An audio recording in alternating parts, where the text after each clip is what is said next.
तो आज हम लोग क्या बात करने वाले हैं, मध्य पाषाण काल, है ना। पूरा पाषाण काल का तीनों स्वरूप देख लिए थे और तीनों ने निम्न पूरा पाषाण काल, मध्य पूरा पाषाण काल और उच्च पूरा पाषाण काल, और तीनों की जो वहाँ की संस्कृति थी, सांस्कृतिक इतिहास के बारे में हम लोग जानकारी ले लिए थे कि वहाँ के लोग कैसे थे, उन लोग क्या करते थे, है ना। उसके बाद अंतिम में जब हम आएंगे ना तो तीनों का एक तुलनात्मक अध्ययन हम दिखा देंगे, ठीक है, कि क्या क्या चीज़ कौन कौन से काल में आए और कौन कौन से काल में नहीं आए, है ना। तो ये जो मध्य पाषाण काल है, यह मध्य पाषाण काल यानी इतिहास की आज दूसरा कक्षा है, इसमें हम आज मध्य पाषाण काल कहते हैं। मध्य पाषाण काल मीसोलिथिक, है ना। इसको रामशरण शर्मा जी लिखते हैं मीसोलिथिक, है ना, मीसोलिथिक।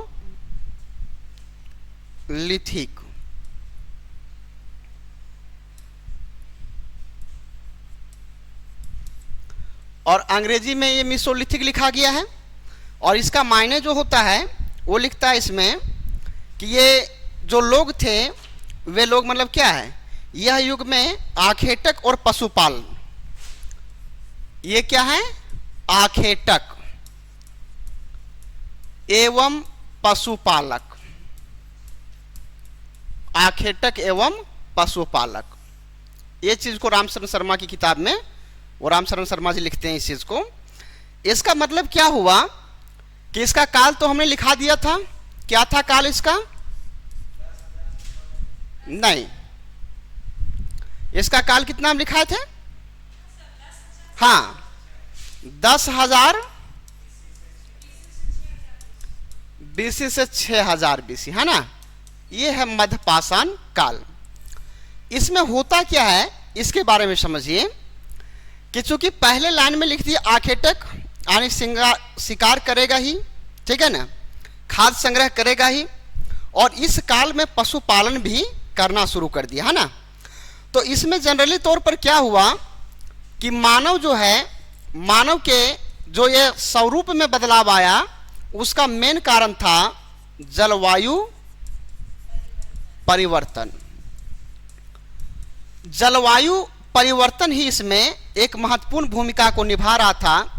और मैंने क्या कहा कि किसी भी क्षेत्र के रहन सहन, वहाँ के सांस्कृतिक इतिहास को डिनोट करने में, उसको बनाने में वहाँ की क्लाइमेट एक महत्वपूर्ण भूमिका को निभाती है ना।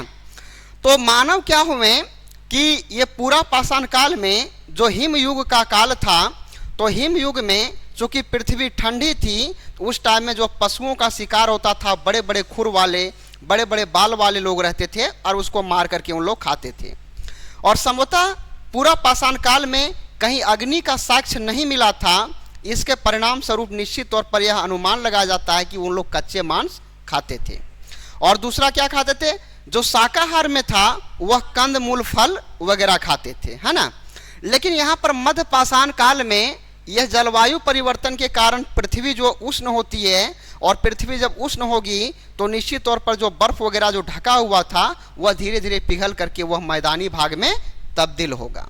कैसे होगा मैदानी भाग में तब्दील, देखिए यदि मैं सीधा अभी मैं बात कर लेता हूँ लद्दाख वाला इलाका, जिस तरह पृथ्वी गर्म हो रही है, अभी क्लाइमेट चेंज हो रहा है ना जी, तो पृथ्वी जैसे जैसे और गर्म हो रही है उसके कारण वहाँ पर मौजूद जो ग्लेशियर हैं, भारत के विभिन्न ग्लेशियर हैं, वह ग्लेशियर धीरे धीरे पिघल करके वह समुद्र में यानी विभिन्न नदियों के मार्ग द्वारा समुद्र में चले जा रहे हैं।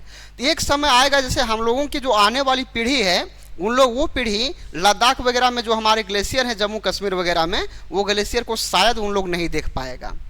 जिस ग्लेशियर को आज हम लोग देख पा रहे हैं उस ग्लेशियर को उन लोग शायद नहीं देख पाएगा, क्योंकि जिस तरह से धरती गर्म हो रही है और इस गर्म करने में मानवीय गतिविधियों का एक बहुत बड़ा रोल है ना। लेकिन यदि आप इस बात को कहेंगे कि ठीक है आज ये मानवीय गतिविधियों के कारण हुआ, लेकिन जिस काल के बारे में हम जानकारी यह पढ़ रहे हैं ये, उस टाइम में तो उतना तो मानव तो था नहीं, और उस टाइम में ना ही तो औद्योगिकरण का जमाना था, ना ही उद्योग स्थापित हुआ था। तो फिर ये क्लाइमेट चेंज हो क्यों रहा था, पृथ्वी आखिर गर्म क्यों हो रही थी, कौन सा कारण हुआ था, ये भी तो प्रश्न उठता है। कि आज हम लोग के बारे में साइंटिस्ट ये कहता है कि मानवीय गतिविधियों के कारण ये मतलब जो है रेट मतलब इंक्रीज हुआ है क्लाइमेट चेंज का, औद्योगिकरण के कारण, या फिर ये जो गाड़ियाँ वगैरह जो फ्यूजल फ्यूल हम लोग जलाते हैं उसके कारण, कूड़े के ढेर में आग लगाते हैं उसके कारण, और अन्य प्रकार के जितने भी गतिविधियाँ उनके कारण हो रहा है। लेकिन यह टाइम जो था, इस टाइम में उतना मानव तो साक्ष्य तो है नहीं, तो फिर उस टाइम में क्लाइमेट क्यों चेंज हो रहा था, उसके पीछे का क्या कारण था? तो निश्चित तौर पर प्राकृतिक कारण रहा होगा। और प्राकृतिक कारण में आज भी वो प्राकृतिक कारण है और कल भी वो प्राकृतिक कारण था, है ना। आपने सुना होगा कि ये जो हमारी पृथ्वी है, यह पृथ्वी कहाँ पर है? ये अंतरिक्ष में ही मौजूद है पृथ्वी, है ना। और एक समानांतर तौर पर ये सूर्य के चारों ओर घूम रहा है ना। और इसी ब्रह्मांड में बहुत सारे तारे भी मौजूद हैं, है कि नहीं। तो आपने सुना होगा एक सुपरनोवा विस्फोट की घटनाएं होती है ना। सुपरनोवा विस्फोट की घटनाएं होती है। तो सुपरनोवा विस्फोट में होता क्या है? जनरली तौर पर आपने सुना होगा कि तारे का जो फॉर्मेशन हुआ है वो हीलियम और हाइड्रोजन के मिक्सचर से होता है ना, उसके अणुओं के मिलने से होता है। तो उसमें क्या होता है कि एक तारा का एक एज होता है, जो कि कहा जाता है कि एनर्जी भी एक जैसा हर किसी का तो रहता नहीं। तो धीरे धीरे जब तारों में वो जो हाइड्रोजन और हीलियम की मात्रा जब घटने लगती है ना, तो उसकी एनर्जी कम होने लगती है ना। और जब एनर्जी कम होने लगती है तो देखना कि जिस तारे में एनर्जी कम होगा ना, वो ज़्यादा टिमटिमाते हुए आपको नजर आएंगे, है ना। और जब वो टिमटिमाते हुए नजर आएंगे, उसका मतलब ये अगर आप खुले आसमान में अगर छत पर सोते हैं तो कोई तारा को आप देखिएगा बहुत ज़्यादा टिमटिमा रहा है, इसका मतलब ये है, साइंटिस्ट उसके बारे में कहते हैं कि इसका मतलब उसका एनर्जी डाउन हो रहा है। और एक समय ऐसा वो आता है जब उनकी एनर्जी लगभग खत्म हो जाती है। और जब उसकी एनर्जी जब खत्म होती है ना, तो उसमें एक महाविस्फोट होता है वो तारे में, है ना।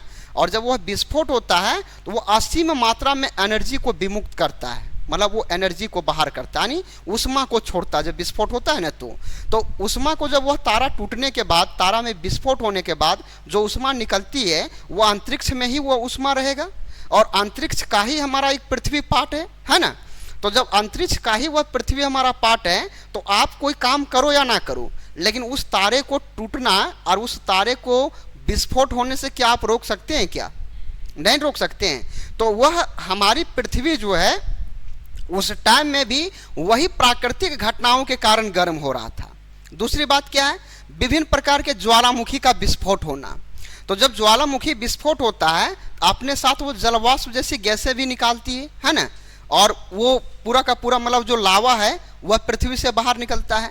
तो वो सारी जो घटनाएं थी पृथ्वी पर, वह पृथ्वी पर अनवरत कल भी था और आज भी वह चल रहा है।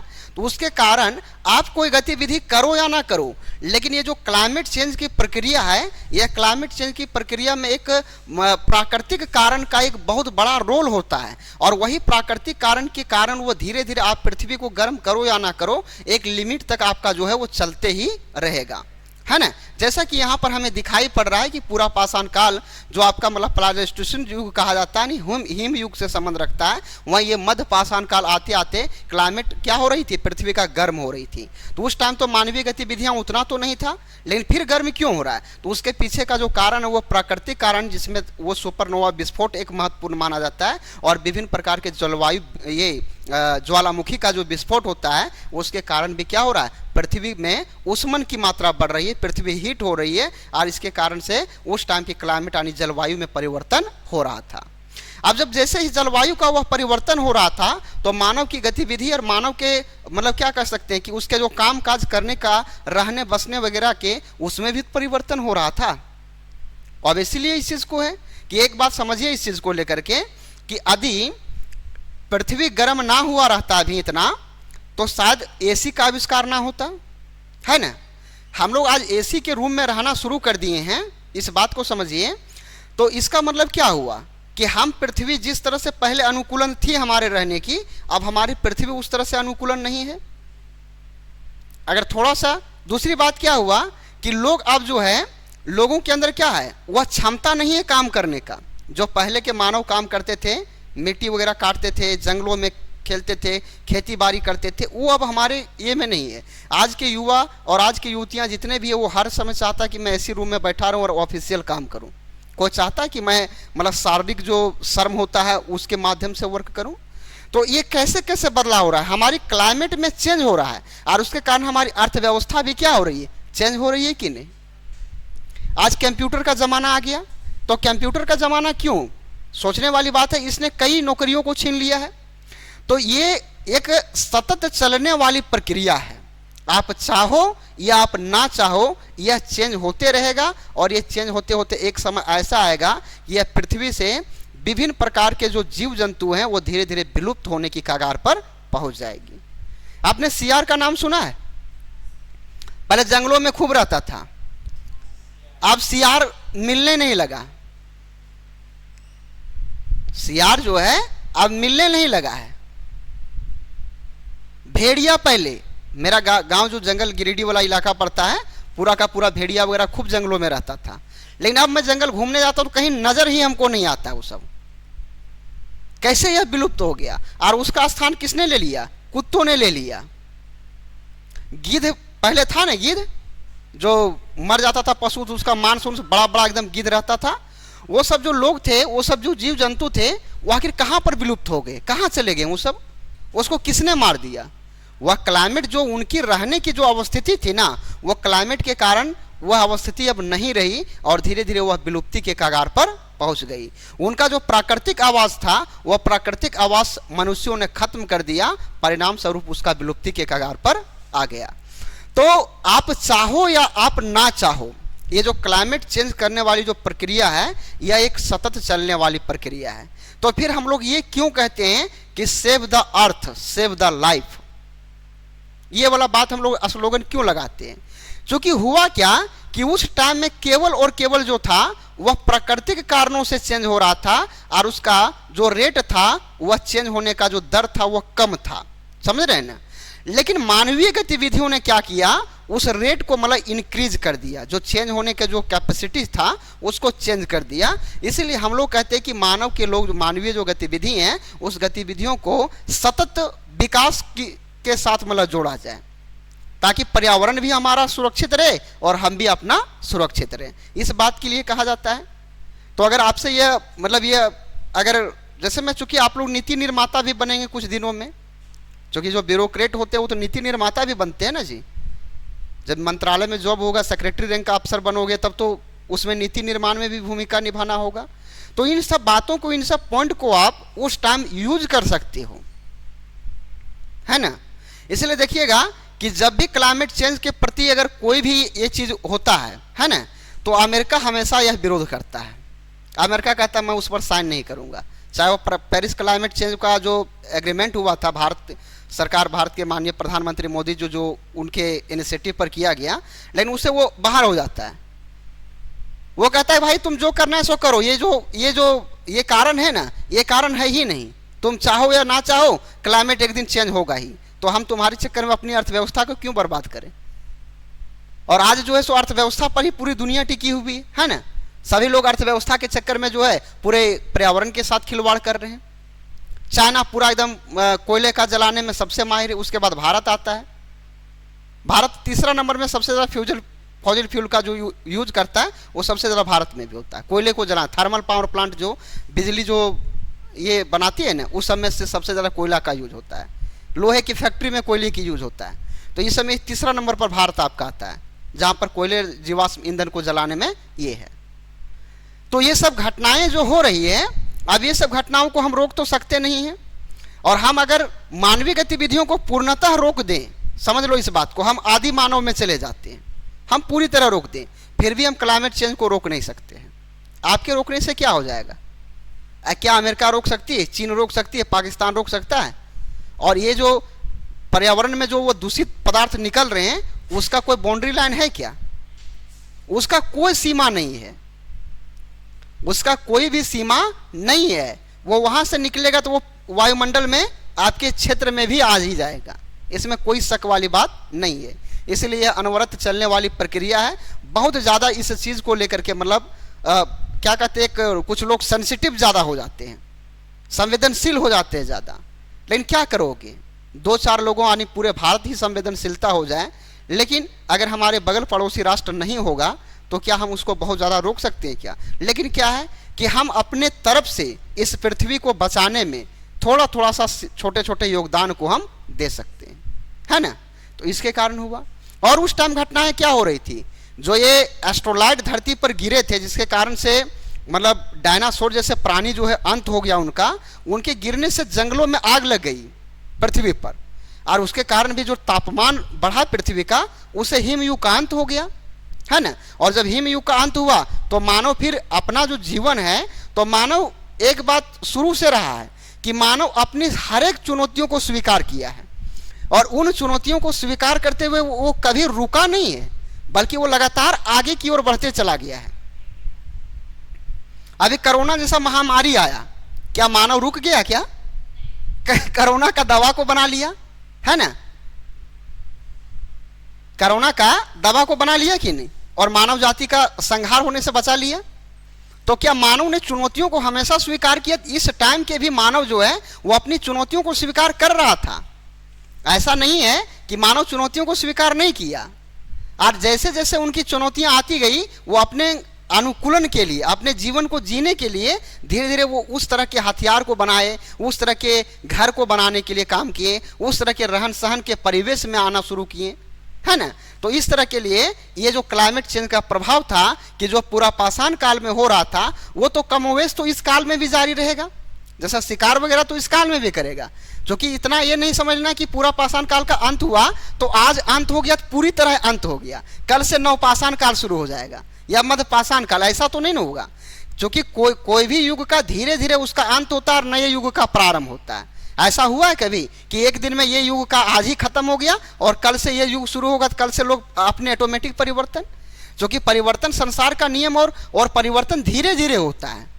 अगर विकास की अवस्था को हम लोग देख लें तो वह परिवर्तन धीरे होगा। परिवर्तन ऐसा नहीं कि कल एक परिवर्तन रुका यानी एक का अंत हुआ और आज से दूसरा परिवर्तन एकाएक हो गया, ऐसा तो नहीं है। तो यहाँ पर भी जब पूरा पाषाण काल का अंत हो रहा था, तो जो पूरा पाषाण काल के जो लोग जिस प्रकार जी रहे थे, वह धीरे धीरे क्या है कि मध्य पाषाण काल में कुछ समय तक रहेगा, और मध्य पाषाण काल में फिर नए चीजों का आविष्कार होगा, उसके बाद फिर इसका अंत हो जाएगा मध्य पाषाण काल का, फिर नव पाषाण काल का होगा। ऐसे ही होगा ना, ऐसा नहीं कि एक दिन में हड़प्पा सभ्यता का अंत हो जाएगा और दूसरे दिन जो है मौर्य काल का स्टार्टिंग हो जाएगा, वैदिक काल का स्टार्टिंग हो जाएगा। और जो ये दो कालों के बीच में जो टाइम होता है, एक का अंत होने और दूसरे की शुरुआत होने का, उस बीच को हम लोग संक्रमण काल कहते हैं। और दुनिया में सबसे ज़्यादा जो हिंसा होती है, दुनिया में सबसे ज़्यादा जो मतलब क्या कह सकते हैं कि ये आपराधिक घटनाएं होती है, वो उसी संक्रमण काल में होती है ना। जैसे हम अभी वर्तमान का उदाहरण आप ले लीजिए, क्या उदाहरण है कि जैसे में क्या हो रहा है कि एक 18वीं 19वीं ये जो 20वीं सदी के जो लोग थे और हम लोग 21वीं सदी में, तो हम लोग का जन्म लगभग सबका मतलब 20वीं सदी में हो गई है, लेकिन हम लोग का जो है जो उम्र कट रहा है वो 21वीं सदी में कट रहा है। तो हमारे समाज में जो 20वीं सदी के जो लोग हैं वो अभी भी मौजूद हैं कि नहीं, और उनकी जो है सोचने समझने की क्षमता जो था, इतना तो टेक्नोलॉजी नहीं था 21वीं सदी जैसा, तो उन लोगों को सोचने समझने की क्षमता तो है नहीं, है ना। और हम लोगों के अंदर में थोड़ा सा उससे एडवांस लोग हैं, और हमारे जो बाल बच्चे होंगे वो हम लोगों से भी एडवांस हैं होंगे इस चीज़ को। तो क्या हो रहा है कि हमारे समाज में ये जो दोनों है, 20वीं सदी के लोग हैं और 21वीं सदी के लोग हैं। इसीलिए कहानी ये भी देखिएगा कि घरेलू हिंसा भी बहुत ज़्यादा बढ़ रही है। क्योंकि घरेलू हिंसा क्यों बढ़ रही है? क्योंकि जो सास है वो है 20वीं सदी के लोग, और जो बहुएं आई है वो है 21वीं सदी के लोग, है ना। तो बहू लोग 21वीं सदी में जी रहा है और सास लोग 20वीं सदी में। तो वही सास कहती है कि हम लोग मतलब पूरा पर्दा प्रथा करते थे, इतना ओढ़ के रखते थे माथा, और आज की बहू में जींस टी शर्ट पहन करके घूमने लगती है। तो वो जो सास है वो, अरे हमारी बहू ऐसी कर रही है।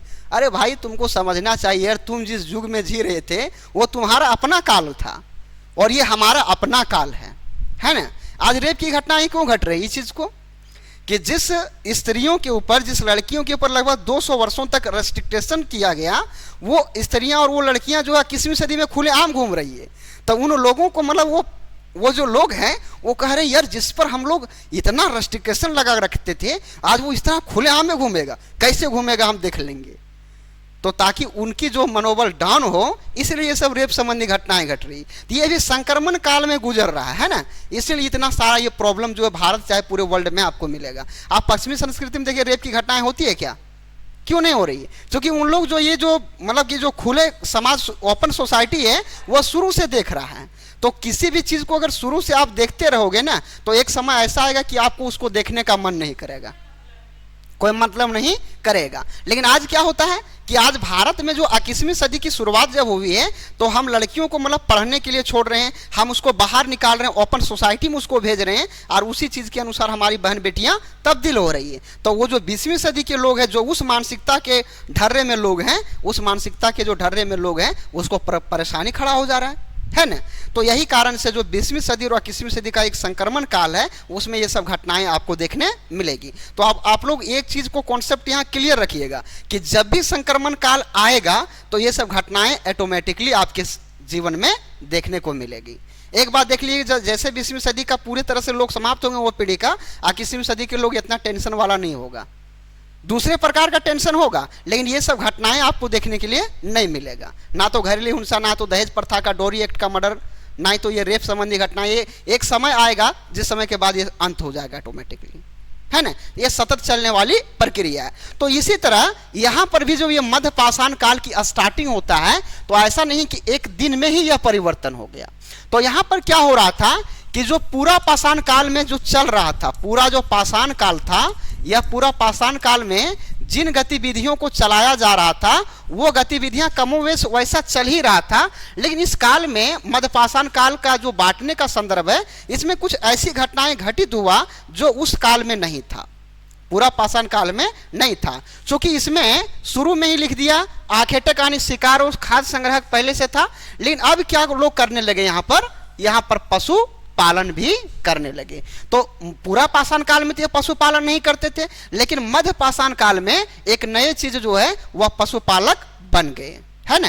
तो ठीक, हम उसी तरह से फिर कमोवेश पढ़ेंगे। क्या मैंने काल तो यहां देख लिया, अब मैं इसका क्या देखूंगा, इसका जो है उपकरण देखूंगा, है ना, उपकरण। और उपकरण के बाद मैं क्या देखूंगा, भौगोलिक वितरण, भौगोलिक अवस्थिति या उसका वितरण कहाँ कहाँ है। फिर मैं आऊंगा उसी में और वहाँ की जो है सांस्कृतिक इतिहास या वहाँ की जीवन यापन, सांस्कृतिक इतिहास, क्योंकि सांस्कृतिक सभी जीवन यापन की ओर संदर्भ करता है, तो यहाँ पर हम लोग जीवन यापन लिखेंगे, है ना। तो इसी फॉर्मेट पर ये भी हम पढ़ाएंगे आपको, जो फॉर्मेट हम कल आपको पढ़ाए हैं उसी फॉर्मेट पर हमारा लगभग ये चलते रहेगा, है ना। तो इसी फॉर्मेट पर हम लोग चलेंगे। तो पहला यहाँ पर इतना लिख करके और ये उपकरण का साइन दे करके और उपकरण को लिख करके ऐसा डैश मारिए। और उपकरण के बारे में यहाँ पर कौन कौन सा है, तो अधिकांशता जो उपकरण वो था, वो अधिकांशता उपकरण वो तो चल ही रहा था, है ना, वो तो चल ही रहा था। लेकिन यहाँ पर इसमें जो आपको है उपकरण में क्या आपको मिलेगा कि जो वो सूक्ष्म ये बड़े बड़े जो मूल पत्थरों के उसमें बनाए जाते थे, अब वो उपकरण क्या कर दिया गया कि अब छोटे पत्थरों के भी मिलना शुरू हो गया। इससे यह पता चलता है कि अब जो है सो क्लाइमेट चेंज होने के कारण क्या हो रहा है कि अब केवल और केवल बड़े पशुओं का लोग शिकार नहीं कर रहे हैं, बल्कि अब छोटे छोटे इंक्लूडिंग चूहे वगैरह भी था, बकरी वगैरह था, बकरे वगैरह था, उनके भी अब शिकार होने लगे, है ना। तो मतलब क्या दिखा रहा है कि उनके उपकरण की अगर हम लोग बात करें तो उनके उपकरणों में यहाँ पर क्या लिखा है, माइक्रोलिथ शब्द का यूज किया है। हाँ, सूक्ष्म पत्थर इसको कहा गया, तो सूक्ष्म पाषाण या माइक्रोलिथ यहाँ पर क्या है, माइक्रोलिथ शब्द का यूज किया गया है। ठीक है, तो लिखिए उपकरण में सूक्ष्म पाषाण या माइक्रोलिथ, है ना।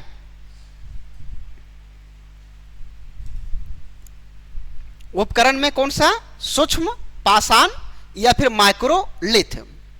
और एक और उस टाइम में एक और देखने के लिए मिला कि जो ये बनाए जाते थे उपकरण, वो इस प्रकार के ट्रायंगल में बनाए जाते थे, ऐसे, है ना, हाँ, त्रिभुजाकार।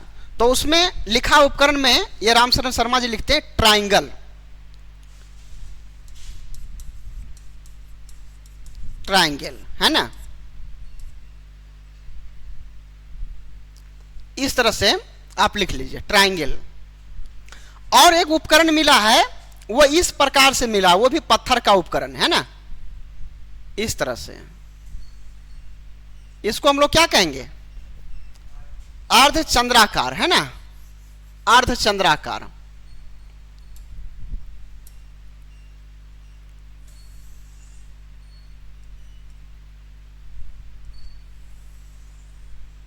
ऐसे ऐसे उपकरण मतलब मिले हैं। तो अर्धचंद्राकार लिख लीजिए उपकरण में, है ना।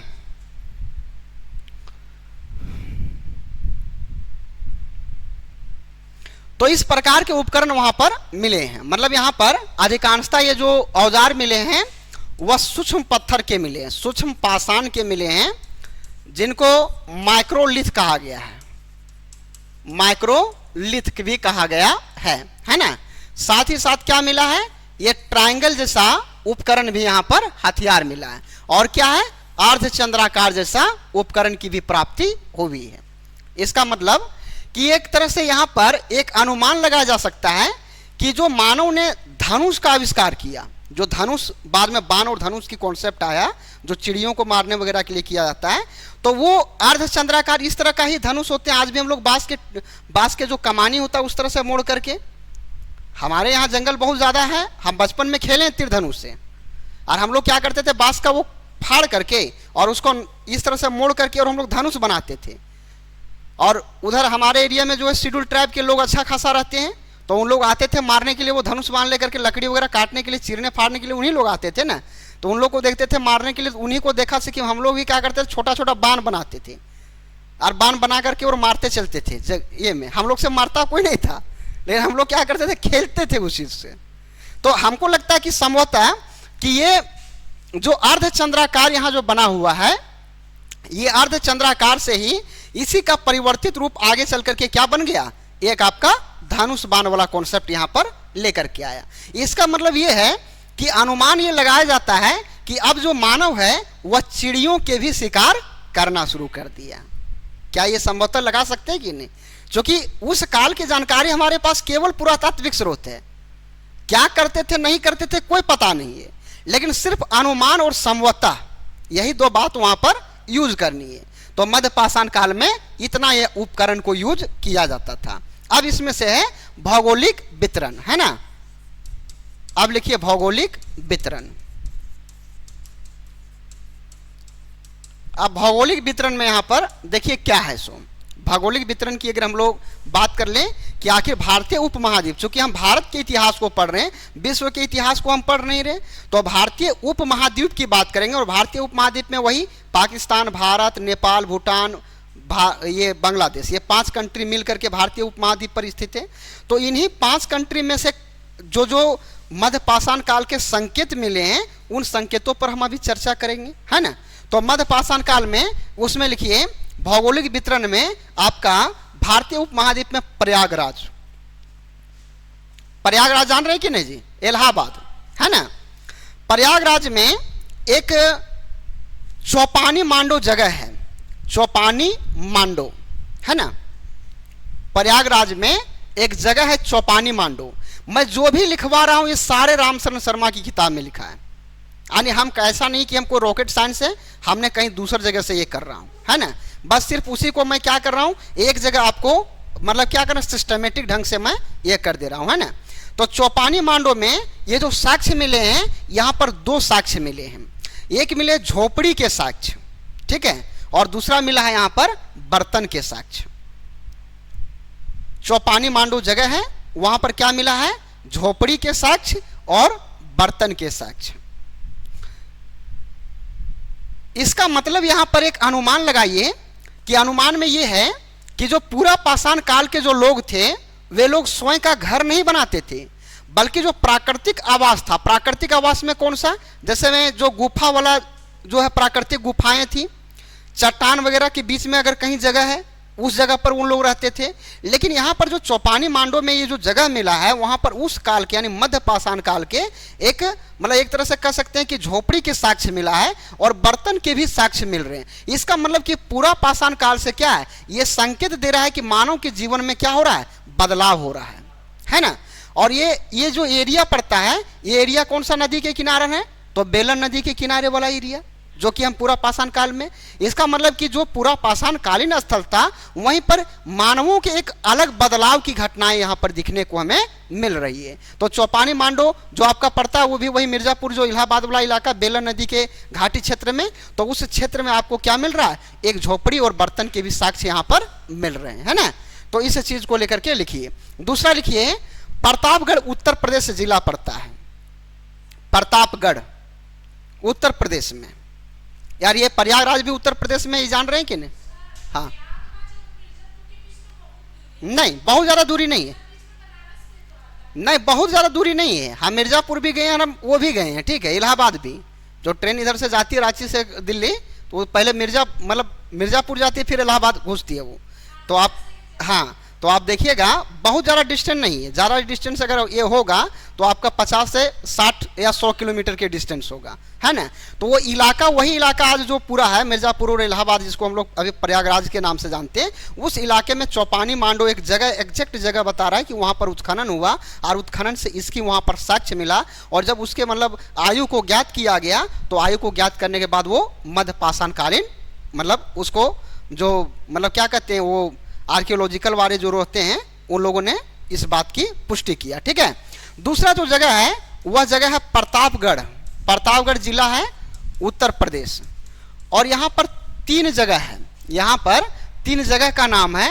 एक है सराय नहराय, सराय नहर राय, इस तरह नाम है उसका, ठीक है। दूसरा है महदहा और तीसरा है दमदमा। ये 3 जगह है ना। ये जो प्रतापगढ़ जिला है, प्रतापगढ़ में है ना, प्रतापगढ़ जिला यह उत्तर प्रदेश में पड़ता है। और यहाँ पर है सराय नहर राय, है ना। दूसरा है इसमें से आपका दमदमा, है ना। और तीसरा जगह का नाम इसमें है आपका महदहा, महदहा। ये सब एनसीईआरटी में आपका लिखा हुआ है। इन तीनों जगहों में जो कॉमन चीजें मिला है उस काल के, उस कॉमन चीजों में क्या मिला है कि यहाँ पर अंतिम संस्कार के प्रमाण मिले हैं।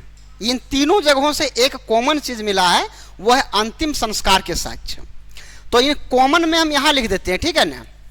अंतिम संस्कार के साक्ष्य मिले, है ना।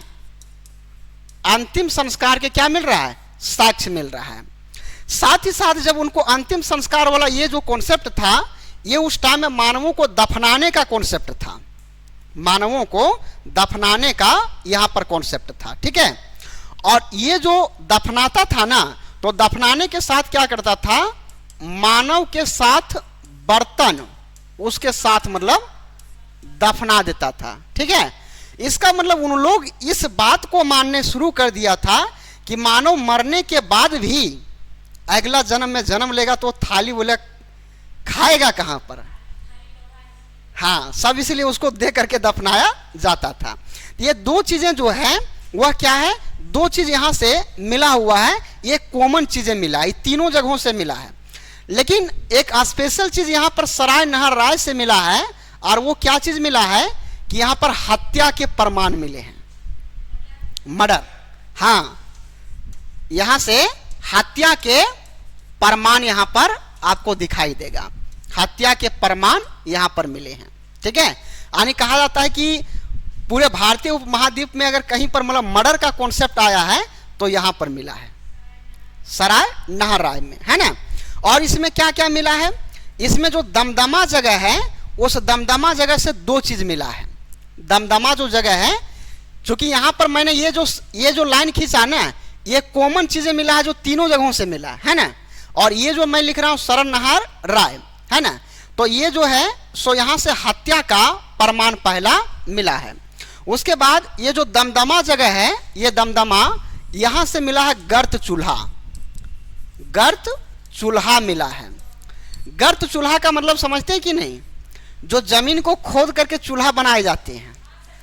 आज भी गांव में ये चीजें चली आ रही, यानी ये भी हमारी एक संस्कृति का पार्ट हम मान सकते हैं कि हमारे पूर्वज जो चले आ रहे थे जो प्रथाओं को, ये प्रथाएं आज भी हमारे ग्रामीण समाज में ये चीज मिलेगा। और खास करके जब छठ पर्व होता है ना, तो हमारे यहाँ छठ पर्व में इसी चीज का कॉन्सेप्ट है ना।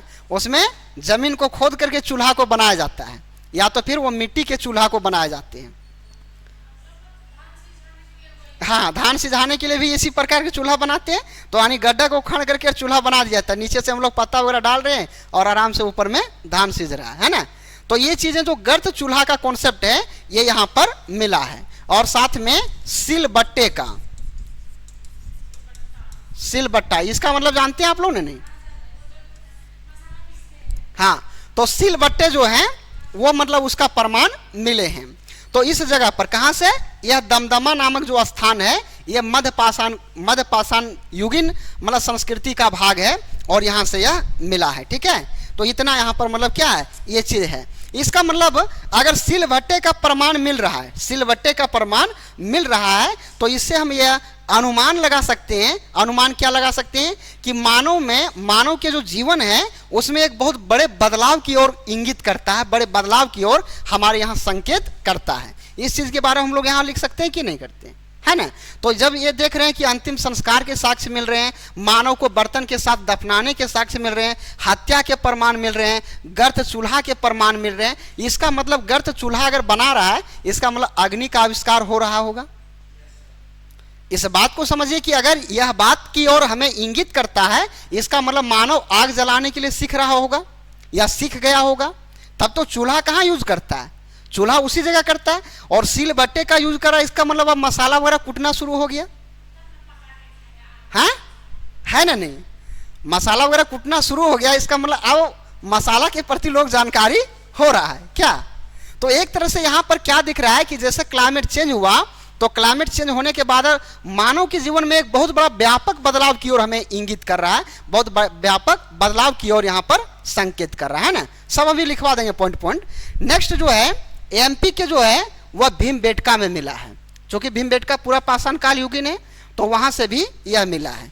तो एमपी मध्य प्रदेश के भीमबेटका नामक जगह से, ये तो आपको पहले से भी पता है भीमबेटका, और एक जगह का नाम है यहाँ पर आदमगढ़, है ना, जहां से क्या मिला है, पशुपालन ना। यहां पर जो आदमगढ़ आपका इलाका पड़ता है उसमें से यहां पर पशुपालन के यहां पर क्या है, साक्ष्य मिले हैं। पशुपालन के साक्ष्य मिले हैं, है ना। इसका मतलब जो रामशरण शर्मा जी की किताब में पहले लिखा है कि इस काल के लोग मतलब क्या आखेटक तथा पशुपालक थे, तो आदमगढ़ से क्या मिला है, आपके पशुपालन के यहां पर साक्ष्य आपको दिखाई पड़ रहे हैं। ठीक है, उसके बाद यहां पर क्या मिला है, राजस्थान का एक इलाका है जिसका नाम है बागोर, है ना, यहां से भी क्या मिला है, इसी पशुपालन के साक्ष्य यहां से भी मिल रहा है।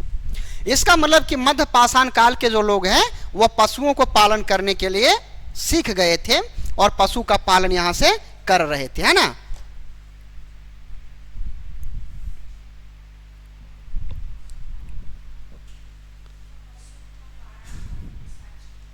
हाँ, उसके अलावे जो आपका गुजरात है, आपका कर्नाटक है, तमिलनाडु भी है, ये सब जगह से मतलब क्या मिल रहा है, ये सब जगहों से आपको मध्य पाषाण कालीन युगीन के साक्ष्य आपको मिल रहा है। ठीक है, तो एक नोट पॉइंट करके लिख लीजिए, उसी में नोट पॉइंट में सब रामशरण शर्मा की किताब में लिखा हुआ है।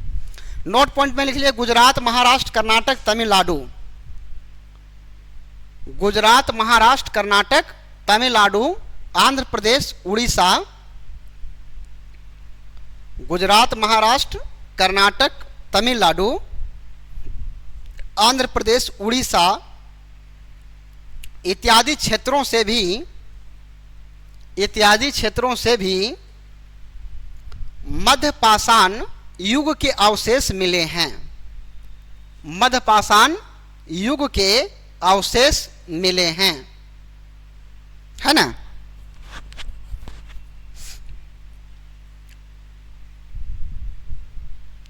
अवशेष मिले हैं। कर्नाटक में एक पिल्लिकल जगह है, वहां से राखों के ढेर भी मिले, है ना। तो वो सब रामशरण शर्मा की किताब लिखे, इसलिए नोट में करवा लिखा दिए, ये सब मिले। जो इंपॉर्टेंट था वो हमने आपको नोट आउट करवा दिया, है ना। बाकी आप लोग किताब को थोड़ा देख लीजिएगा और किताब में आप लोग पढ़ लीजिएगा, क्योंकि कुछ पॉइंट जो है वो किताबों को पढ़ने के लिए भी छोड़ा जाना चाहिए। हर चीज़ अगर हम यहीं लिखा देंगे तो आप किताब पढ़ेंगे नहीं, पक्का है। और किताब को अगर नहीं पढ़ेंगे तो आपकी जो कॉन्सेप्ट है वो पूरी तरह से क्लियर नहीं होगा। किताब को पढ़ने का आदत डालिए। जैसे मैं देख रहे हैं ना, किताबों को पढ़ने का क्या क्या गति हम लोग करते हैं, सब देख लो सब, इसका कॉपी देखो तो जेरोक्स दुकान में कहीं मिल जाएगा, तो जेरोक्स दुकान में मिलता है ना, जेरोक्स वाला दुकान में मिल जाएगा। जिसने मतलब किताबों को पढ़ने की आदत डाल लिया ना, वो कहीं से भी हार के नहीं आएगा। किताब पढ़ना एक बहुत बड़ा कला है, और सिविल सेवा में खास करके आप लोग जो जाने वाले हैं, इसलिए किताबों को आप पढ़ने की आदत डाल लीजिए। क्योंकि सिविल सेवक बनने का एक मतलब हमारे सर बता रहे थे दिल्ली में जब हम पढ़ रहे थे, तो कि एक तमिलनाडु मतलब मद्रास जो है आपका, वहाँ कैडर का एक आईएएस अधिकारी बना।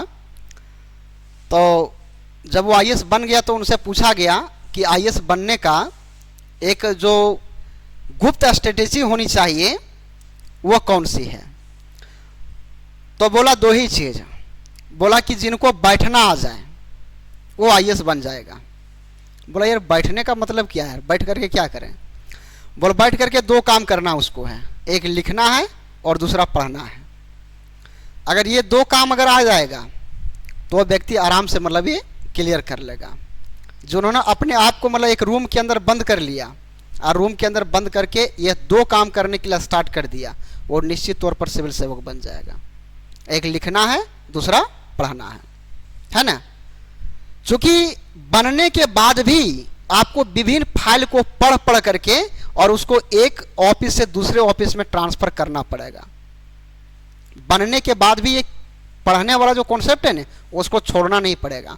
और अगर कोई लंबी कोई मंत्रालय का आया हुआ है और उसको पढ़ करके उसका जो मूल वो जो कहना चाहता है अगर वो निकाल नहीं पाते हैं, तो फिर आप दूसरे को ट्रांसफर कैसे करोगे, आप उसमें गलतियां कैसे निकालोगे। इसलिए देखिएगा कि सिविल सेवा में एक सीसेट नाम का पेपर भी है यूपीएससी में, और सीसेट में जो पेपर 2 है उसमें देखिएगा, उसमें अवतरण पढ़ने के लिए दिया जाता है, अनुच्छेद, लंबा अनुच्छेद पढ़ने, और उससे एक लाइन में आपको पूछता है कि आपने पढ़ करके क्या निकाला इससे, है ना। एक लाइन में आपको उत्तर देना है और उसमें ABCD ऑप्शन रहता है, आपको निकाल के देना है। फिर पूछता है एक शीर्षक कि इस अवतरण का शीर्षक क्या है, सबसे उचित शीर्षक। और इतना क्लोज रहेगा पॉइंट वो ना कि उतना कम समय में आप जो है वो नहीं कर पाएंगे। और उसी में देखिएगा लगभग लोग सीसेट पेपर में क्या हो जाते हैं, सीसेट पेपर में लगभग लोग बाहर हो जाते हैं, जबकि उसमें जो है मात्र जो आपका है वो ज़्यादा क्वेश्चंस बनाना नहीं है।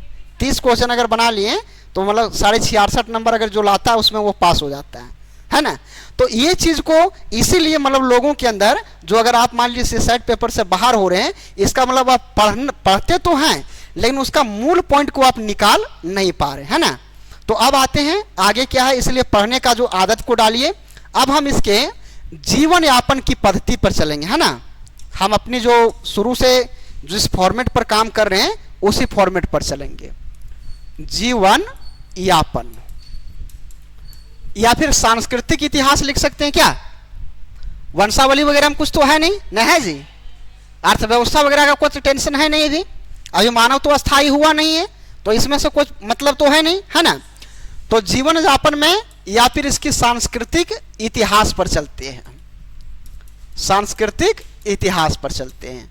तो जैसा कि मैंने अभी आपको पहले भी बहुत सारे पॉइंट को बता दिया, अब उसको पॉइंट फॉर्म में यहाँ पर लिखते जाइए, 1 2 3 करके जो है 2-4 पॉइंट और लिखवा देते हैं। इसके बाद यदि यहाँ से प्रश्न आपको मेंस में भी पूछेगा, हालांकि मेंस में तो अभी तक प्रश्न यहाँ से पूछा नहीं है, लेकिन बाई चांस अगर मेंस में पूछ दिया जाए तो फिर आप आराम से उसका उत्तर दे सकते हैं। लिखिए पहला पॉइंट इसमें लिखिए,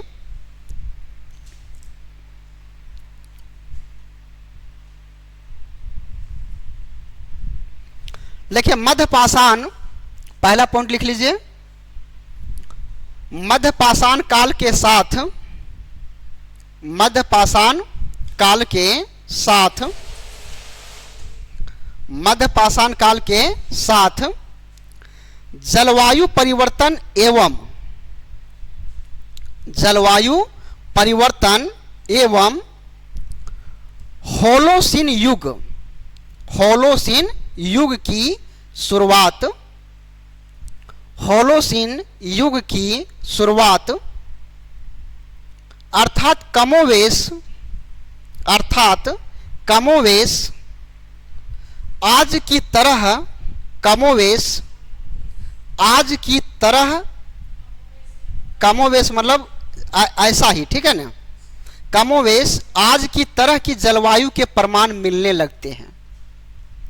मतलब होलोसिन युग जो है ना, जैसे हमने कहा प्लास्टोसिन युग, वो हिम युग की संकेत कर रहा है, और जो होलोसिन युग है वो वर्तमान में जो जिस प्रकार अभी हमारी क्लाइमेट है, उष्ण क्लाइमेट, उस तरह की क्लाइमेट का संकेत मिलने लगता है। कमोवेश आज की तरह की जलवायु के प्रमाण मिलने लगते हैं, जिसका प्रभाव तत्कालीन समय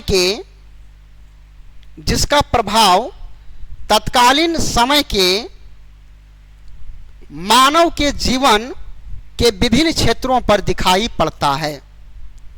तत्कालीन समय के मानव के जीवन के विभिन्न क्षेत्रों पर दिखाई पड़ता है,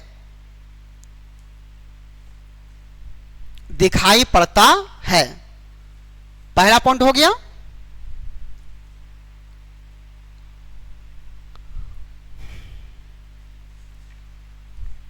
पहला पॉइंट लिख लिए। दूसरा पॉइंट लिखिए, लिखिए मानव अभी भी शिकारी एवं खाद्य संग्राहक था।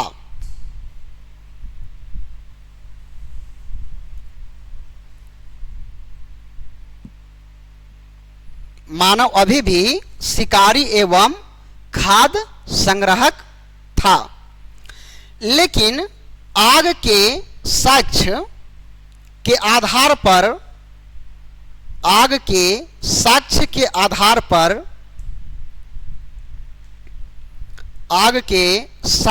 आधार पर माना जाता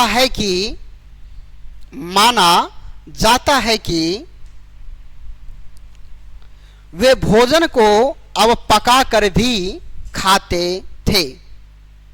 वे भोजन को अब पका करके भी खाते थे।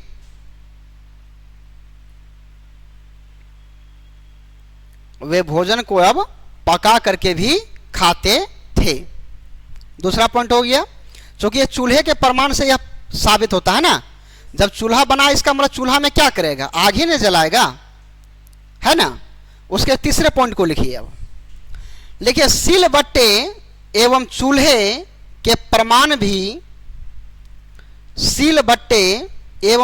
के प्रमाण भी खान पान में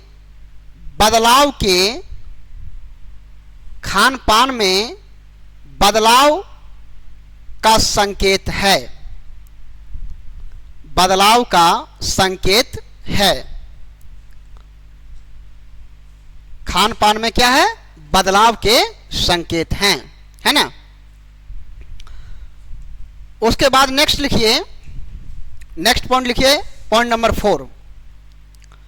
जलवायु परिवर्तन का प्रभाव पशु पंछियों एवं जीव जंतुओं पर पड़ा। जलवायु परिवर्तन का प्रभाव पशु पंछियों एवं जीव जंतुओं पर पड़ा। समकालीन साक्ष्यों से अपेक्षाकृत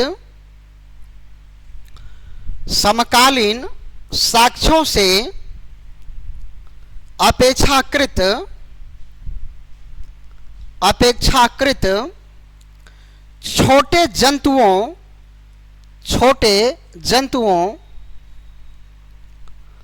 पंछियों के शिकार का, छोटे पंछियों एवं जंतुओं के शिकार का अनुमान लगाया गया है।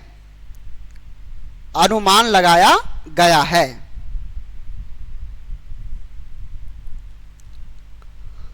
है ना जी। आप गुलेल से क्या बाघ को मारोगे,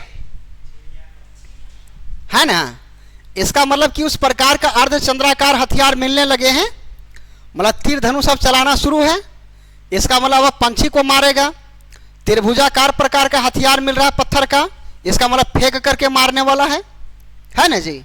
तो इन सब प्रकार के जो है वह प्रमाण मिल रहे हैं। इसका मतलब है कि उसके मानव के जीवन का एक बहुत बड़ा बदलाव की ओर संकेत कर रहा है ना।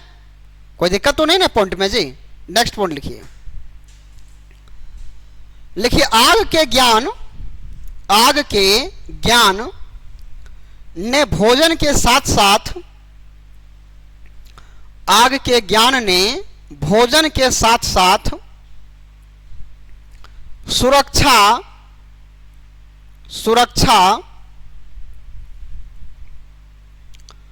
प्रकाश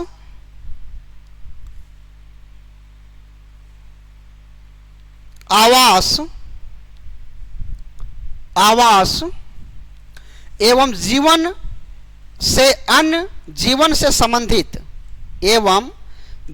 से संबंधित अन्य गतिविधियों में उपयोगी रहा होगा। अन्य गतिविधियों में उपयोगी रहा होगा। अन्य गतिविधियों में उपयोगी रहा होगा। जैसे मनुष्य जो है आग की जब खोज किया तो ना केवल वह केवल भोजन को पका करके खाने लगे बल्कि वह जीव जंतुओं से सुरक्षा भी करते थे, है ना। आज भी हमारे यहाँ देखिएगा कि अगर हाथी गांव तरफ आ जाते हैं तो हम लोग आग को जला करके हाथियों को भगाने का काम करते हैं, है ना। तो उस टाइम के भी मानव जो थे वो क्या करते थे, आग को जलाते थे और अपनी सुरक्षा को भी वो मतलब क्या करते थे, प्रमोट करते थे। साथ ही साथ क्या है कि जो जलवायु का जो प्रभाव था, जब ठंडे के दिन जो मौसमी जो बदलाव था, वो मौसमी बदलाव से भी वो सुरक्षा अपना प्रदान करते थे। जैसे आज भी हम लोग ठंडे दिन आता है तो हम लोग अलाव जलाते हैं कि नहीं जी। सूखी लकड़ियों को जला करके चारों तरफ बैठ जाते हैं और जितने भी मतलब वहां पर पीड़ित प्राणी मिलेंगे सब वहां पर मिलेंगे और वो सारे पीड़ित प्राणी अपने दुख को वहां पर प्रकट करते हुए नजर आएंगे। यह हकीकत भी है कि जितने भी प्रकार के लोग मिलेंगे जिसको दुख तकलीफ है वो अलाव को जला करके चारों तरफ बैठ लेते हैं और वहीं पर सारी दुख दर्द को निकालते हैं। आज हमको पत्नी ने पीट दिया, है ना, आज हमारा बेटवा जो है सो हमको मार दिया, ये सब की जो बातें हैं वो वहां निकलती है। तो उस तरह के लोग जो है उस टाइम में भी यह चल रहा था, है ना। आगे लिखिए, यानी उसके जो गतिविधियां थी वह गतिविधियों से ये सारा चीज क्या है पता चल रहा है। ठीक है, नेक्स्ट लिखिए 6 नंबर में लिखिए, 6ठा नंबर पॉइंट होगा। लिखिए विभिन्न स्थलों से लकड़ी एवं मिट्टी से निर्मित झोपड़ियों के साक्ष्य, विभिन्न स्थलों से लकड़ी एवं मिट्टी से निर्मित झोपड़ियों के साक्ष्य मिले हैं।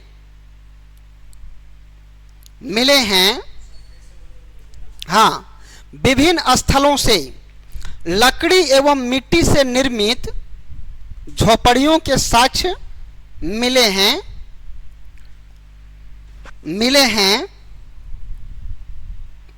साथ ही समकालीन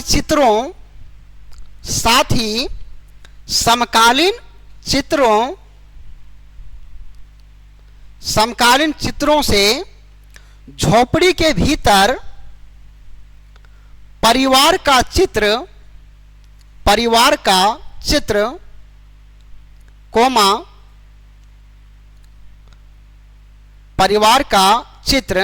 कोमा देख के लिखिएगा, अंतिम संस्कार के प्रमाण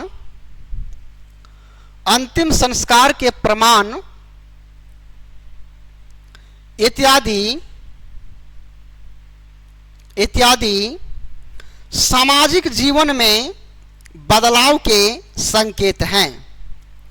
सामाजिक जीवन में बदलाव के संकेत हैं। सामाजिक जीवन में बदलाव के संकेत हैं। ठीक है, इसका मतलब यह हो रहा है कि जो झोपड़ी बने हुए हैं उसके झोपड़ी के अंदर कुछ कुछ ऐसे चित्र बनाए हैं उस समय सेल के ऊपर, जिसमें लगा है कि वहां परिवार के साथ यानी पति पत्नी बच्चे भी वहां रहते होंगे। इससे मतलब एक तरह से कह सकते हैं कि अब मानव जो है वो एक संयुक्त परिवार का कॉन्सेप्ट जो है वो मध्य पाषाण काल में आपको दिखाई मिलता है। यह सिर्फ और सिर्फ हम एनालाइज कर सकते हैं, एग्जैक्ट क्या था उस चीज को हम लोग तो नहीं यहां बता सकते, क्योंकि ये सारे पुरातात्विक स्रोतों के साक्ष्यों के आधार पर हम लोग एनालाइज कर रहे हैं ना, इसको हम लोग एनालिसिस कहते हैं। जो अभी हम करवा दे रहे हैं उसको हम लोग वहां के जीवन यापन पर एनालिसिस कर रहे हैं, है ना। नेक्स्ट पॉइंट लिखिए, नेक्स्ट पॉइंट लिखिए। लिखिए कुछेक स्थलों से मिट्टी के बर्तन, कुछेक स्थलों मतलब कुछ स्थलों से, है ना, मिट्टी के बर्तन एवं पशुपालन के भी साक्ष्य मिलते हैं, पशुपालन के भी साक्ष्य मिलते हैं। लेकिन यह मध्य पाषाण काल की नियमित विशेषता नहीं थी, लेकिन यह मध्य पाषाण काल की नियमित विशेषता नहीं थी।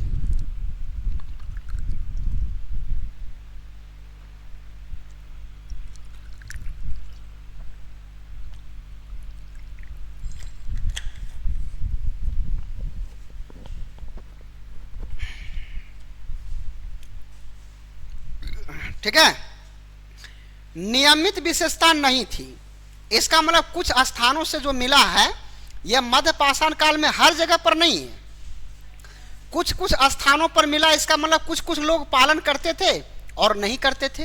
लेकिन यही जब नव पाषाण काल में आ जाएंगे ना, तो नव पाषाण काल में यह एक नियमित विशेषता बन चुकी थी कि हर घर में पशुपालन थे, हर घर में कृषि करते थे, हर घर में अस्थायी लोग रहते थे, है ना। तो बस उसमें नव पाषाण काल में एक और बदलाव दिखाई पड़ेगा।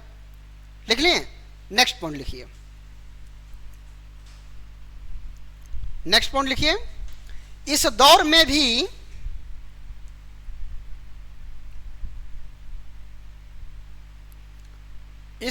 भी कृषि एवं कपड़ों का साक्ष्य नहीं मिला है, कृषि एवं कपड़ों के साक्ष्य नहीं मिला है। लेकिन उपरोक्त परिवर्तन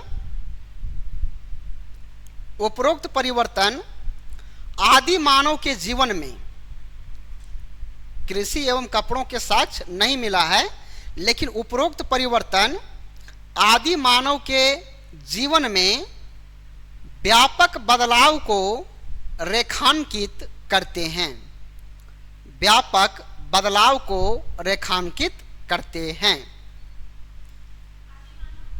हाँ, आदि मानव के जीवन में, आदि मानव के जीवन में व्यापक बदलाव को रेखांकित करते हैं। एक तरह से यह निष्कर्ष हो गया है ना, आदि मानव के जीवन में क्या करते हैं, एक बहुत बड़े बदलाव की ओर संकेत करते हैं, रेखांकित करते हैं। ठीक है, तो इस तरह से हम उस पुरातात्विक जो स्रोत मिले हैं, पुरातात्विक जो साक्ष्य मिले हैं, उन साक्ष्यों के आधार पर ये 2-4 पॉइंट आपको उसी काल के जो सांस्कृतिक इतिहास है उसका एक एनालाइज पॉइंट है। हम लोग सिर्फ अनुमान लगा सकते हैं, इसलिए हम वहाँ पर हर जगह पर अनुमानता, संभवतः साक्ष्य मिले हैं, इसमें बड़े बदलाव के संकेत हैं, तो मैं इसी चीज़ के लिए आपको मतलब लिखा दिया। अब आपको जो है, अगर इस प्रकार का प्रश्न भविष्य में कभी कोई एग्जाम में अगर आपको पूछ दे कि मध्य पाषाण काल के मतलब लोगों के जो है जीवन यापन या उनकी सांस्कृतिक इतिहास पर टिप्पणी करिए, तो आप इन सारे पॉइंट को वहाँ पर क्या कर सकते, टिप्पणी में कर सकते हैं। था गया, अभी है ना, एनर्जी है ना, था कि नहीं ना? ठीक है, आगे शुरू करते हैं। फिर आगे जो आपका है वह दूसरा आपका है नव पाषाण काल, है ना। नेक्स्ट आपका कौन सा है, नव पाषाण काल, नव पाषाण काल। ठीक है, नियोलिथिक, है ना। नव पाषाण काल का जो आपका क्या है, काल कर्म काल, है ना, ये कहां तक है, 6000 बीसी से लेकर के 2000 बीसी तक, है ना।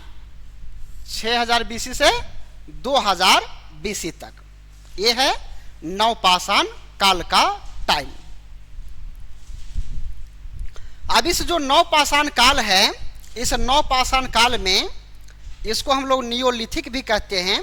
रामशरण शर्मा की किताब ये लिखता है नियोलिथिक युग। यानी इसमें अब मानव जो है वह खाद्य उत्पादक बन गए हैं, है ना। नियोलिथिक, यहां पर मानव क्या हो गए हैं? खाद्य उत्पादक। क्या कि अब वो केवल उपभोक्ता नहीं रहे, वह अब केवल प्रकृति के ऊपर डिपेंडेंसी उनकी नहीं रही। अब वो क्या करने लगे? अपने जीवन यापन को सरवाइव करने के लिए अब यहाँ पर कृषि के प्रमाण भी आपको मिलने लगेंगे। यानी यहाँ पर एक तरह से कह सकते हैं कि इस जगह पर जब हम आते हैं तो एक तरह से मानव जो आपका है वो सभ्यता के द्वार पर खड़े आपको नजर मिलेंगे। सभ्यता के द्वार पर खड़े हुए यहाँ पर नजर मिलेंगे, है ना। तो इसमें देखिए, ये जो इसके सबसे पहले यहाँ पर इस चीज को देख लेते हैं कि उस टाइम के उपकरण कौन कौन से मिले, है ना। उपकरण की अगर हम बात कर लें तो यहाँ पर है पॉलिश्ड घर्षित पत्थरों के उपकरण। पॉलिश्ड, यहाँ पर भी वही देखेंगे उपकरण में, तो उपकरण में कौन सा है? पॉलिश्ड या घर्षित उपकरण मिलेंगे। ये भी पत्थरों के मिलेंगे। लेकिन अब यहां पर क्या मिल रहा है? यहां पर अब जो है वह अलग तरीके से, यानी पहले जो है वह मूल पत्थर के मिले, फिर मूल पत्थर से कुछ छोटे पत्थर के मिले। अब छोटे पत्थर से भी मानव अब क्या करने लगे कि अब ये पॉलिश्ड और घर्षित उपकरण, यानी ऐसे उपकरण बनाने लगे जिसका हमारा धार अगर कम हो जाएगा फिर उसको पत्थर पर रगड़ रगड़ करके उसमें धार बनाया जा सकता है ना। और उसमें क्या मिलने लगे कि अब उस पत्थर के साथ मतलब एक लकड़ी का बेट भी लगा रहेगा। यानी उस टाइम के जो मिले हैं वो पत्थर के कुल्हाड़ी मिले हैं, ठीक है। तो पत्थर के कुल्हाड़ी मिले हैं, बसुला मिले। बसुला आप लोग समझते हैं ना, जो बड़ी लोग लकड़ी छीलने के लिए यूज करता है। हाँ, इतना बड़ा जो डंडा रहता है ऐसे ऐसे छिलता है, तो वो बसुला मिलने लगे। तो उस टाइम में यहाँ पर क्या मिला? एक्स, है ना, यानी कुल्हाड़ी। पत्थरों के क्या मिल रहे हैं? कुल्हाड़ी और बसुला मिलने लगे, है ना। बसुला वही जो आजकल हमारे बड़ी भाई लोग मतलब ये लकड़ी छीलने के लिए यूज करती है। तो उस टाइम के उपकरण में ये पॉलिश्ड और घर्षित उपकरण, कहने का मतलब ये है कि अब इस उपकरण में अगर धार, इसका धार कम होता है तो यह धार कम होने के बाद इसको आप पजा करके उसको और धार किया जा सकता है। इस प्रकार के यहाँ पर क्या मिल रहे हैं? उपकरण यहाँ पर मिलने लगे हैं, जो एक बहुत बड़े बदलाव की ओर मतलब क्या कर रहे हैं? संकेत कर रहे हैं। अब यहाँ पर देखिए, अब ये कुल्हाड़ी मिल रहे हैं, ठीक है, ध्यान दीजिएगा। तो आप कुल्हाड़ी से फेंक करके भी किसी को मार सकते हैं, है ना। इस बात को समझिए कि कुल्हाड़ी से फेंक करके भी आप आदमी को मार सकता है। एक आदमी का संकेत मिला, उसका खोपड़ी में टांगी से मारा गया है, वो मर्डर हुआ है, ठीक है। इसका मतलब ये है कि मर्डर का साक्ष्य तो हमको यहाँ उत्तर प्रदेश के प्रतापगढ़ में सराय नहर से मिल रहा है, लेकिन उस टाइम में कैसे मारा गया वो पता नहीं है।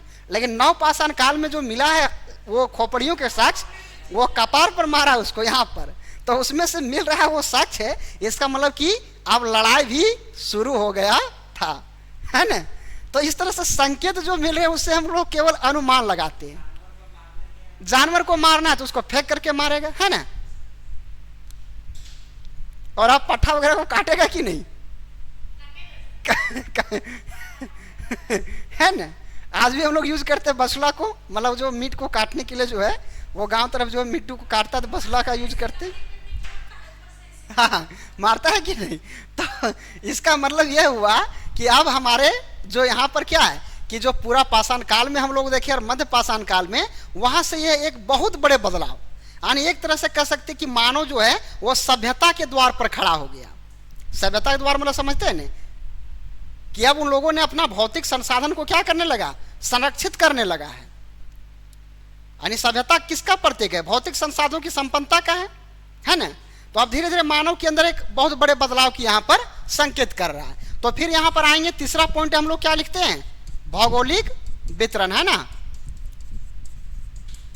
पॉइंट आप लोग भूल नहीं रहे हैं जी, भौगोलिक वितरण। अब कहीं पर आपने इतिहास पढ़ा होगा, मुझे पता नहीं है, ठीक है, आप कहाँ से पढ़ के आए हैं, लेकिन हमारा पढ़ाने का जो स्टाइल है इसी तरह, हमको जो टीचर ने पढ़ाया इसी तरह से, और हम इसी तरह से पढ़ाते भी हैं, है ना।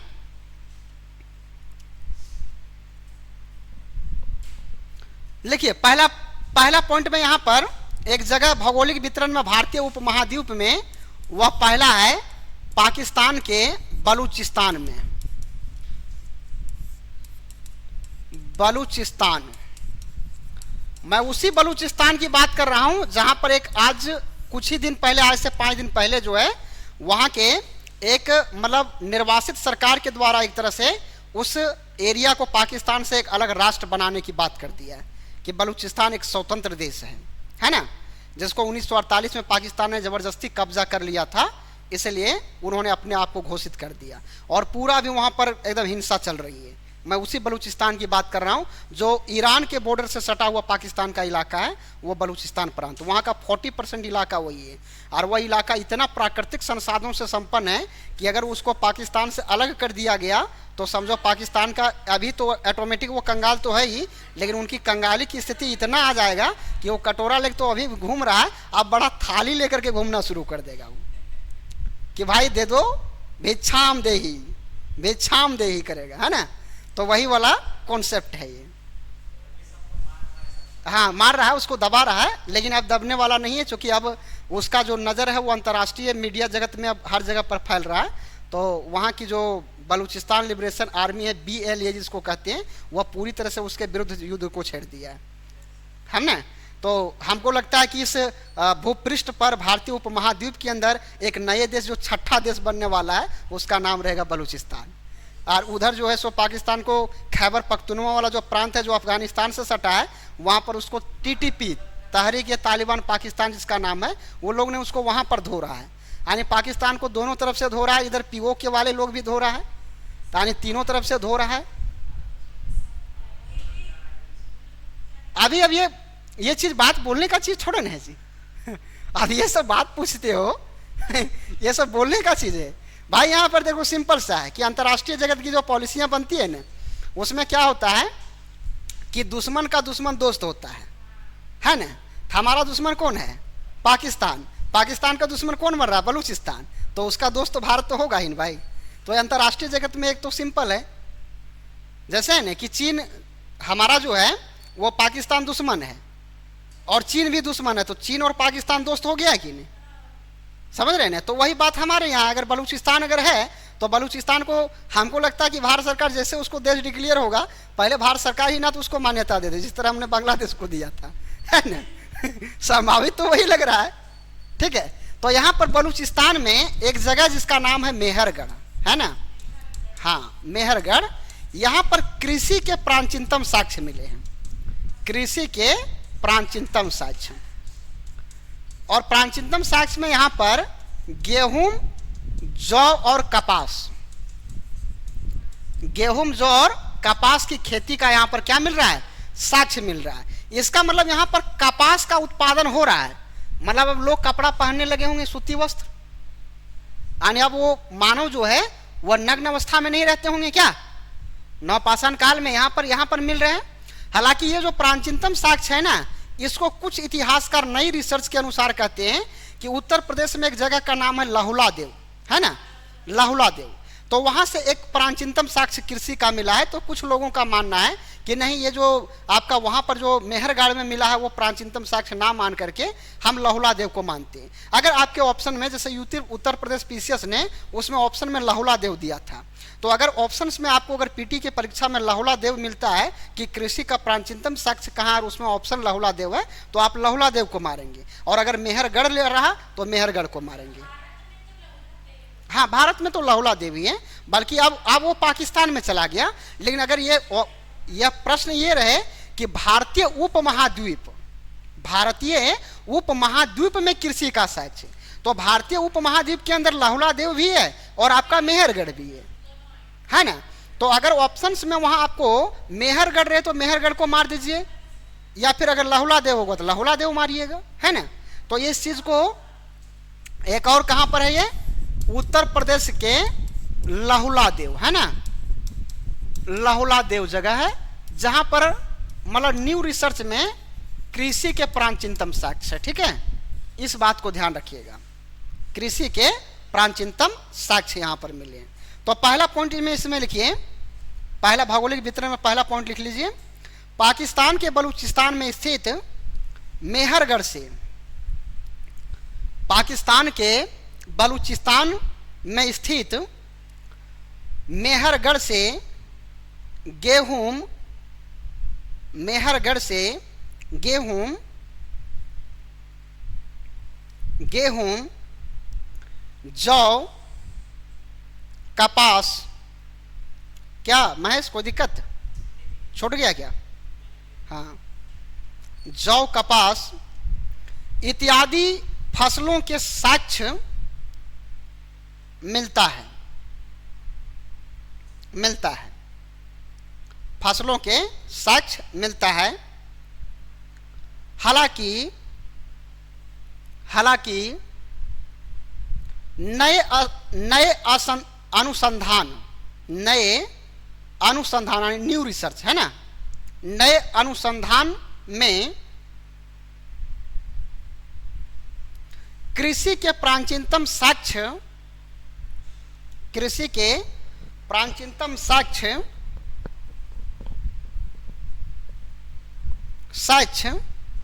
के बारे में कुछ विद्वानों का मत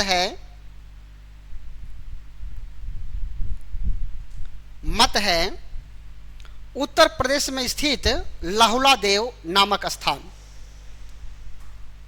कुछ विद्वानों का क्या है? मत है उत्तर प्रदेश में स्थित लहुला देव नामक स्थान से। ये नए अनुसंधान है ना। तो अब आपको मैंने कहा कि दोनों, अगर ऑप्शन में मेहरगढ़ है मेहरगढ़ मारिए, ऑप्शन में अगर लहुला देव है तो लहुला देव, दोनों मतलब भारतीय उपमहाद्वीप के अंदर ही यह स्थल पड़ता है। लेकिन अगर आपको कह देगा कि भारत में स्थित, ओनली भारत शब्द, तो उसमें लहुला देव ही होगा। लेकिन भारतीय उपमहाद्वीप अगर होगा तो वह मेहरगढ़ भी हो जाएगा या फिर लहुला देव भी हो जाएगा। लहुला देव यहां पर मैं लिख दिया, देखो लहुला देव, उत्तर प्रदेश के लहुला देव है ना, जगह का नाम है। लहुला देव नामक स्थान से क्या है, यह प्राचीनतम साक्ष्य मिलता है। दूसरा इसमें जो जगह है भौगोलिक वितरण में, वह दूसरा है कश्मीर।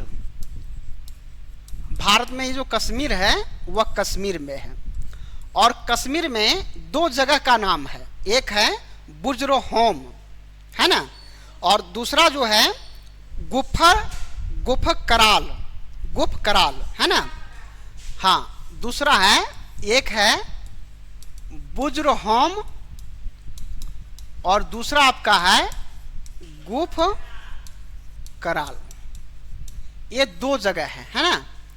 और इन दोनों जगहों से यह नवपाषाण कालीन स्थल है, और इन जगहों में से जो ये क्या कह सकते हैं कि जो कॉमन चीज मिला है, वह कॉमन चीज मिला है गर्त आवास।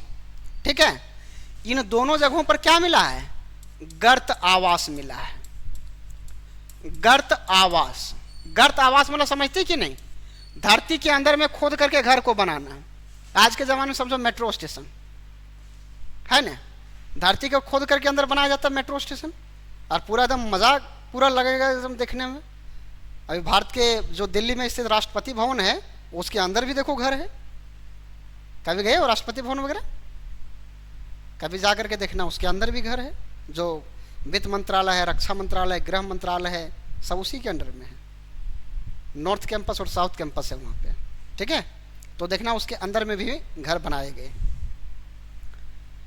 और ये जो गुफकराल है, वह गुफकराल में क्या मिला है कि इस जगह पर बड़ी संख्या में पशुओं की हड्डियों के उपकरण मिला है। यानी यहाँ पर क्या है मानव कि वो पशु के हड्डी, जो मर जाता था पशु, उनके हड्डियों से हथियार को बनाने का संकेत है। ठीक है, यहां पर से ये जो गर्त आवास मिला है, गर्त आवास, इसका मतलब है कि कश्मीर का जो क्लाइमेट है वो आज भी ठंडा है, उस टाइम भी ठंडे थे, है ना। इसलिए खोद करके अंदर में रहते थे उन लोग। आज भी जो इग्लू बनते हैं, इग्लू समझते हैं ना, बर्फ का जो इस तरह से घर बनाया जाता है ना, वो अर्धचंद्राकार टाइप का होता है, जिस तरह कछुआ का नहीं होता ऊपर वाला, हाँ उसी टाइप का घर बनाया जाता है। उसमें जो है जब बर्फ गिरने लगता है सब उसके नीचे घुस जाते हैं। तो उसी तरह का गर्त आवास यहाँ मिला है। और ये जो गुप्त कराल है, यहाँ पर क्या मिला है, बड़ी संख्या में पशुओं के हड्डियों के उपकरण, पशुओं के हड्डियों के उपकरण मिले हैं यहाँ पर। ठीक है, पशुओं के हड्डियों के यहाँ पर उपकरण आपको मिला हुआ है। और इसमें क्या है, ये जो सेपरेट आपका बुजरा होम है, यहाँ पर एक प्रचलित क्या है, मानव और कुत्ते को एक साथ दफनाने का है ना। तो बुजरा होम में जो स्पेशल मिला है, क्योंकि ये जो गर्त आवास है वो दोनों जगह से मिला है। ठीक है ना, है क्या बोले, हाँ मानव एवं कुत्ते को एक साथ दफनाने का साक्ष्य मिला है, यानी मालिक को कुत्ते के साथ यहां पर दफनाने का साक्ष्य मिला हुआ है। मालिक और कुत्ता, मतलब इस जन्म में तुम मेरा तो रहेगा ही रहेगा वफादार, अगला जन्म में भी तुम मेरे लिए रहोगे। जबरदस्ती उसको पकड़ करके उसमें डाल दिया होगा और ऊपर से मिट्टी भर दिया होगा क्या। अब वो छटपटा के बेचारा मर गया होगा। तो समय पहले क्या था, भारत में एक सती प्रथा था ना जी, जब किसी लड़की का मतलब वाइफ ये हस्बैंड मर जाता था तो उसी के चिता में उसको जबरदस्ती ये कर दिया जाता था और चारों तरफ से ढोल नगाड़ा वगैरह बजाता था ताकि उसकी चीख जो है बाहर सुनाई ना दे। वो तो जबरदस्ती ही था, जिसको राजा राम मोहन राय ने, आगे हम बात करेंगे आधुनिक इतिहास में कि राजा राम मोहन राय ने इस चीज को खत्म करने का प्रयास किया। लेकिन जो वो तड़प तड़प करके जल करके मरता था वो मतलब बहुत बड़ा गलत था, है ना।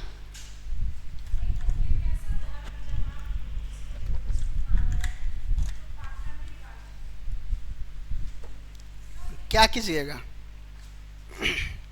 है ना। उसके बाद तीसरा जो आपका है वह है उत्तर प्रदेश में। उत्तर प्रदेश में क्या चीज है, एक जगह नाम है कोलडिहवा, इलाहाबाद के पास जगह है कोलडिहवा। और यहां पर चावल के प्राचीनतम साक्ष्य, प्राचीनतम साक्ष्य मिला है। चावल के यहां क्या मिला है, प्राचीनतम साक्ष्य आपको यहां पर दिखाई पड़ेगा। लिख लीजिए कोलडिहवा,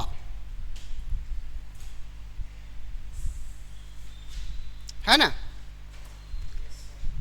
कोलडिहवा।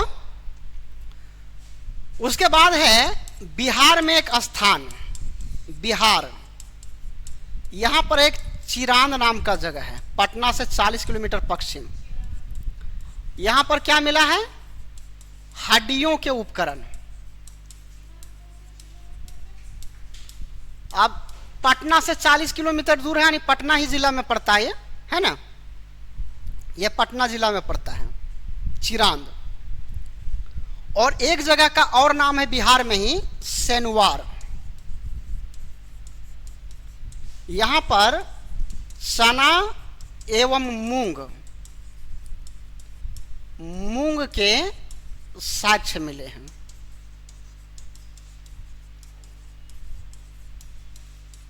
चना एवं मूंग के साक्ष्य मिले हैं। तो बिहार में दो जगह है, एक चिरांद है, दूसरा सेनुवार है ना। ये दोनों जगहों पर क्या मिला है, इन दोनों जगहों से मिला है आपका ये प्राचीनतम साक्ष्य मिला है। उसके बाद जो आपका है कर्नाटक में जगह है, ठीक है ना, ये लिख लिए।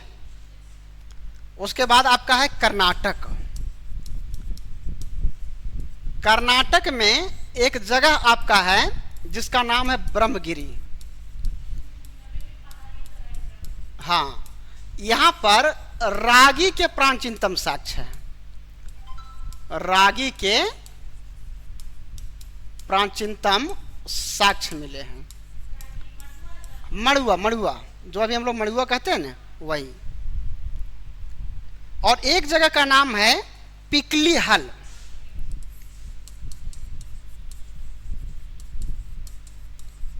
पिकली हल, यहां पर क्या मिला है?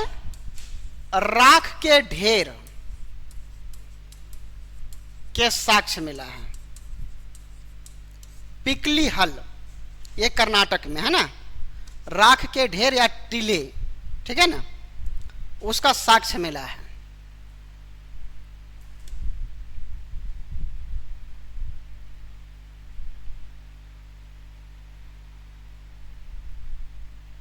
है ना। अब ये तो हो गया उपकरण और आपका भौगोलिक वितरण भी हो गया। अब तीसरा पॉइंट हम लोग क्या लेते हैं? जीवन यापन या फिर इसके सांस्कृतिक इतिहास। सांस्कृतिक इतिहास, है ना। जीवन यापन या सांस्कृतिक इतिहास में इसमें क्या आपको दिखाई पड़ रहा है कि एक तरह से जो पूरा पाषाण काल और मध्य पाषाण युग में जो घटनाक्रम चल रही थी, उस घटनाक्रम में एक व्यापक बदलाव की ओर संकेत करता है। जैसे यहाँ कृषि का नियमित साक्ष्य मिलने लगता है, पशुपालन के नियमित साक्ष्य मिलता है, बलूचिस्तान से मेहरगढ़ से जो कपास का साक्ष्य मिला, यानी कपड़ों के साक्ष्य में मिलने लगा है ना। और अब जो है मानव वो अस्थाई निवास, क्योंकि जब कृषि है तो कृषि जब कर रहा है तो निश्चित तौर पर वो अस्थाई रहेगा, है ना, अस्थाई निवास रहेगा।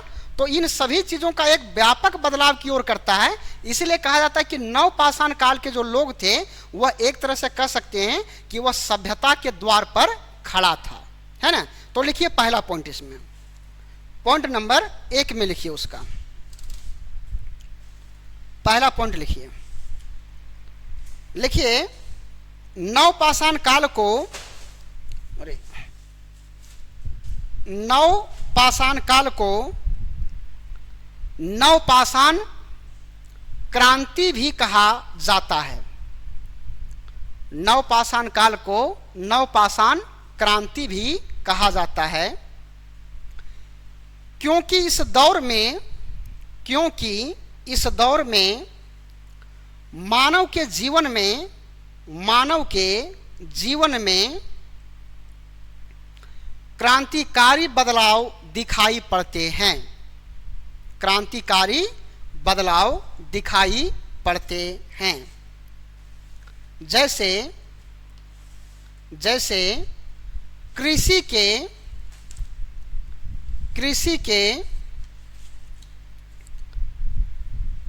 के साक्ष्य, ये नियमित लिख लीजिए, कृषि के नियमित साक्ष्य, है ना। कृषि के नियमित साक्ष्य, पशुपालन के नियमित साक्ष्य,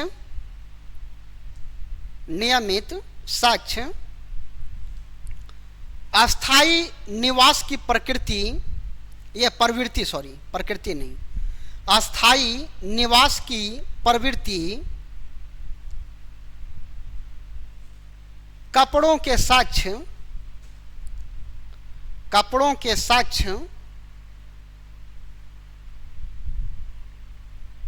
इत्यादि, कपड़ों के साक्ष्य इत्यादि, है ना। दूसरा पॉइंट लिखिए। एक बात लेकिन यहां पर समझना है कि कृषि के जो साक्ष्य है वह मिलने लगता है, यानी नियमित बन गई थी। लेकिन इस टाइम के जो मानव है वह मानव अधिशेष उत्पादन नहीं करता था। अधिशेष का मतलब होता है कि जितनी आपकी आवश्यकता है उस आवश्यकता की पूर्ति के अलावे और अधिक मात्रा में उत्पादन करना। तो इस टाइम में आपको वह अधिशेष उत्पादन नहीं मिलेगा। जबकि अब हड़प्पा संस्कृति जब हम पढ़ेंगे उसमें हम अंतर्राष्ट्रीय व्यापार के बारे में पढ़ेंगे तो अधिशेष उत्पादन की वहां पर बात होती है कि हम पहले जितना खाते हैं सो खाते हैं, लेकिन हम व्यापारिक दृष्टिकोण से हम अधिक उत्पादन भी करते हैं ना। दूसरा पॉइंट लिखिए, पॉइंट नंबर 2 लिखिए, कृषि के साथ साथ, है ना, पशुपालन के भी साक्ष्य समकालीन समाज की नियमित व्यवस्था, नियमित विशेषता लिखिए, व्यवस्था नहीं, नियमित विशेषता बनी। विभिन्न स्थलों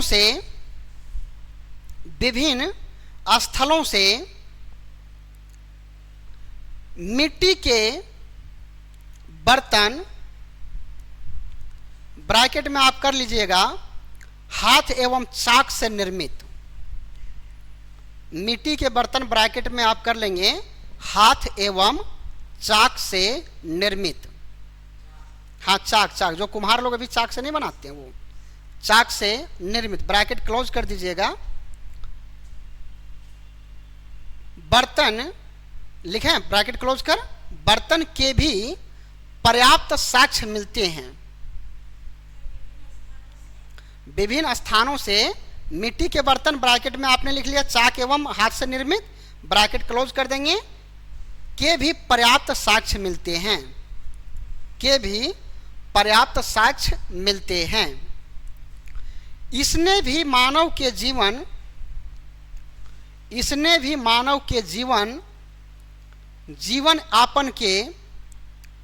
यापन के तरीके को प्रभावित किया और मानव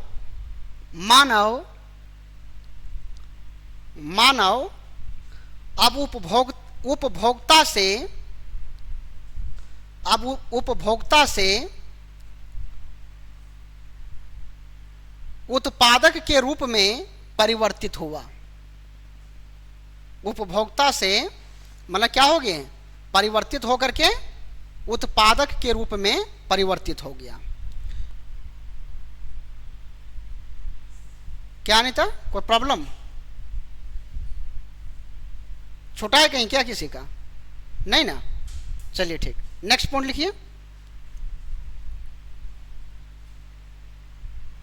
देखिए, समकालीन उपकरणों में भी गुणात्मक परिवर्तन देखा गया।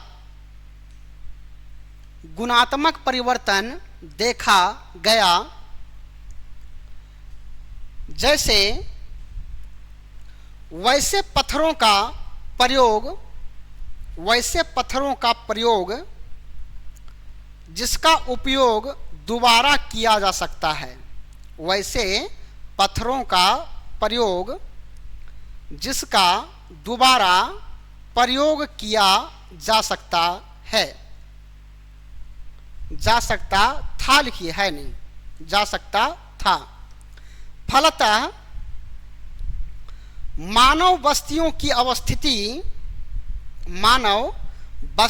अवस्थिति नदी घाटी से दूर में भी दिखाई पड़ता है। हाँ, फलतः मानव बस्तियों की अवस्थिति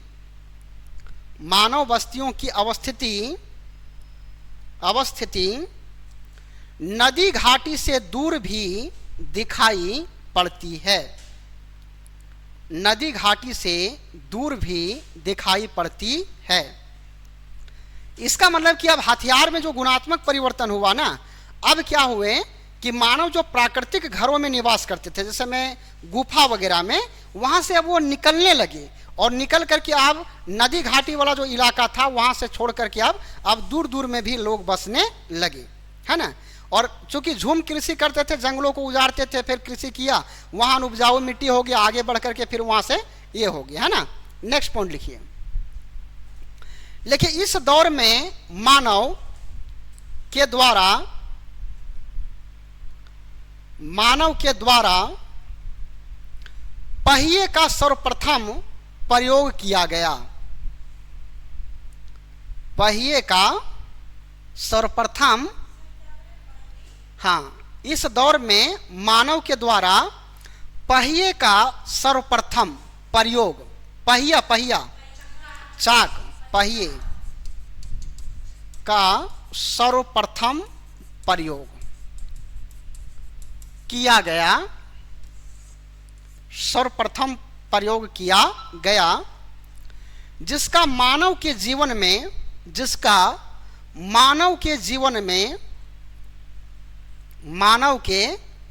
में एक व्यापक बदलाव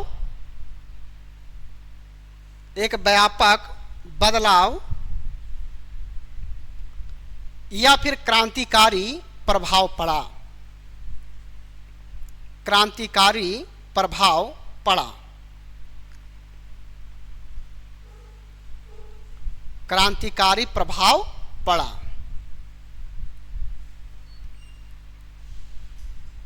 है ना। नेक्स्ट पॉइंट लिखिए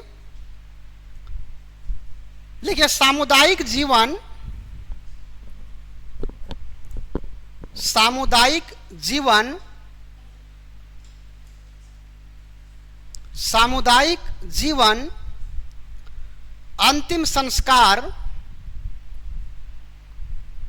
अंतिम संस्कार चित्रकला इत्यादि के भी पर्याप्त साक्ष्य मिलते हैं।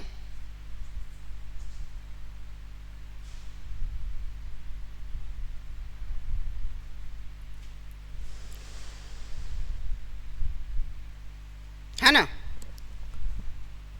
तो इस तरह से हम नवपाषाण काल का उनकी जो सांस्कृतिक इतिहास है उसको एक एनालाइज करने का प्रयास हम लोगों ने किया। और ये जो हमने किया, ये सारी जो बातें हैं ये आपका केवल और केवल पुरातात्विक साक्ष्यों के आधार पर हमने किया, क्योंकि उस टाइम में कोई लिखित साक्ष्य नहीं था, है ना।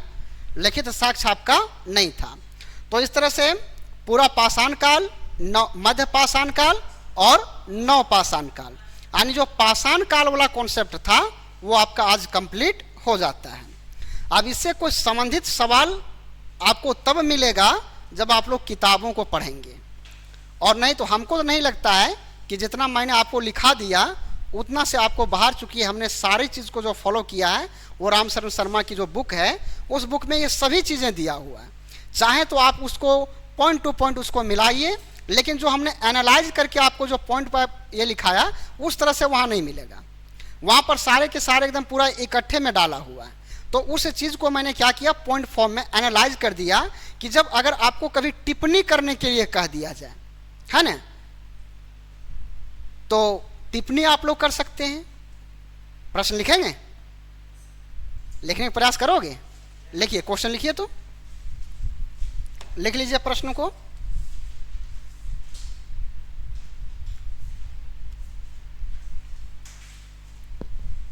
लेकिन पाषाण युगीन,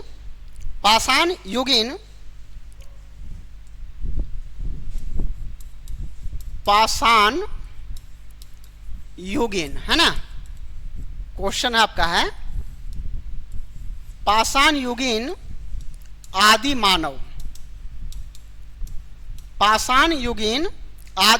मानव के जीवन यापन के तौर तरीके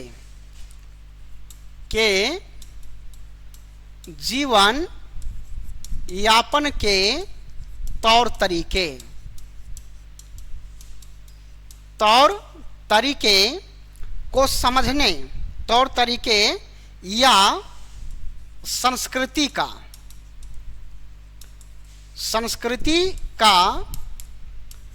संक्षेप में वर्णन करें। ठीक है, संक्षेप में वर्णन करें, ये आपका क्वेश्चन है। और इसमें जब हम पाषाण युगीन यहां शब्द लिखे हैं, इसका मतलब ये तीनों बात करता है ना, पूरा पाषाण, मध्य और नवपाषाण काल, पाषाण काल, इन तीनों काल के बारे में आपको लिखना, एक संक्षिप्त वर्णन करना है ना, कि उनके मानव के जो जीवन यापन के जो तौर तरीके थे, यानी ये प्रश्न आपको पूछा गया है उस टाइम के मानव के सांस्कृतिक इतिहास से, है ना। अब आपको कैसे लिखना है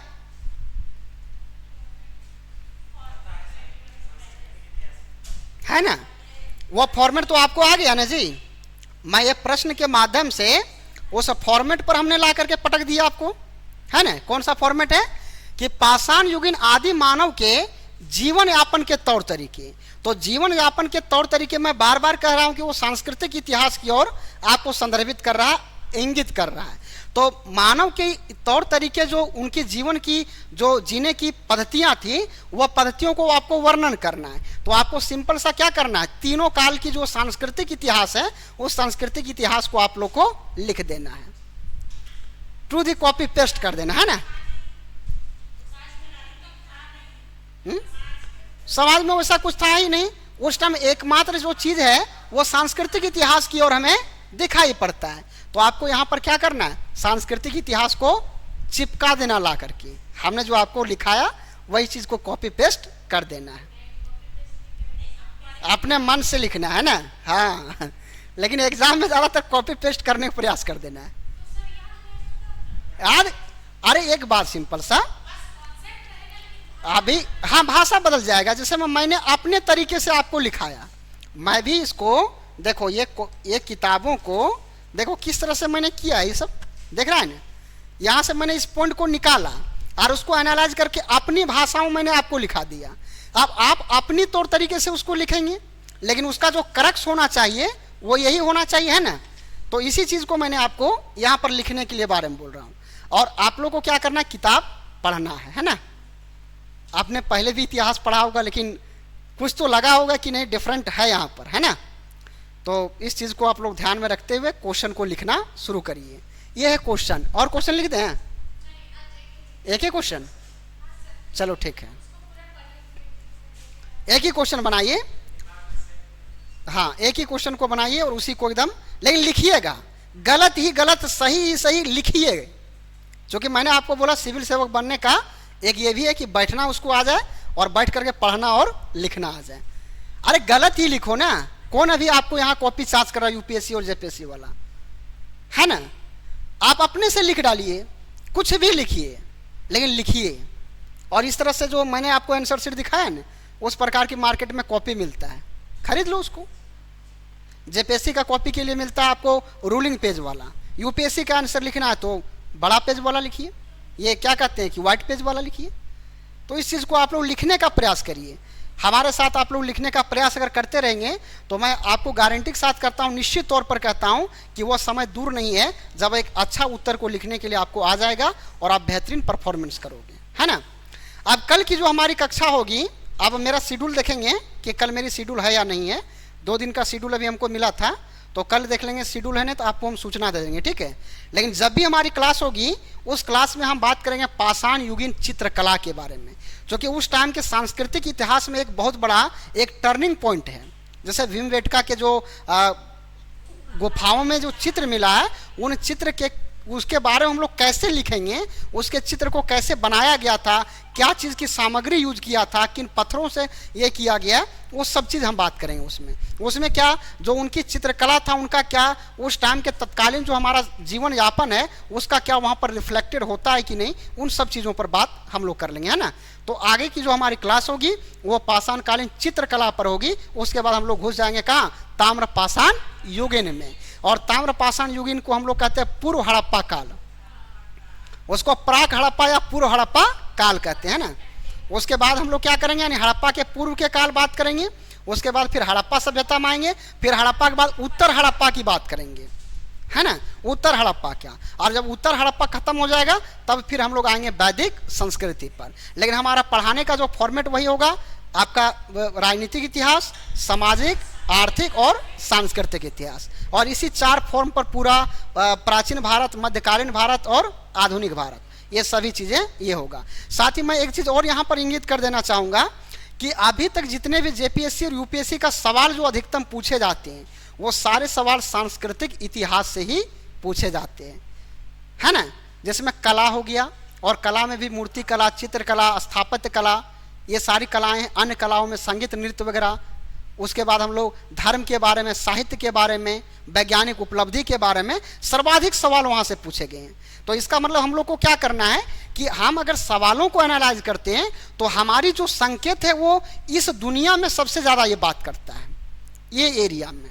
बाकी हम लोग वंशावली के बारे में भी बात करते रहेंगे, ऐसा नहीं कि हम इतिहास पढ़ने दिया है तो हम राजनीतिक इतिहास को नहीं पढ़ेंगे, सामाजिक और आर्थिक इतिहास नहीं, उसको भी पढ़ना है, लेकिन हमको वेटेज किसको देना है, इसको, है ना। तो ये चीज़ को मैं एनालाइज करके बता रहा हूँ कि भाई आपको पढ़ना तो हर चीज़ है, इतिहास पढ़ना है तो मतलब कहानी तो सबको पढ़ना है, लेकिन हमें अपना जो सबसे ज़्यादा ये देना है वो इस पॉइंट पर हमें नज़र देना है। क्योंकि इसमें भी आपने पाषाण काल में भी देखा कि सबसे ज़्यादा जो पॉइंट फॉर्म निकल करके आया वो सांस्कृतिक इतिहास। और आप कई एग्जाम को पूछ लीजिए, देखिए सब यहीं से मिलेगा उनके जीवन यापन में। अग्नि का आविष्कार कब हुआ, पहिए का आविष्कार कब हुआ, कृषि का साक्ष्य कहाँ मिला, ये सारा है उनके जीवन यापन से रिलेटेड, है ना। तो यहाँ से आपको क्या करना है, तवज्जो ज़्यादा देना है, और तवज्जो अधिक उसमें देंगे तो फिर आपका कोई एग्जाम को रोक नहीं सकता है। तो इसी को हम लोग स्मार्ट स्टडी कहते हैं। मैंने आपको बार बार कहा ना, स्मार्ट स्टडी करिए, है। चलिए ठीक है, तो आज की क्लास को यहीं रोकते हैं। Thank you and take care.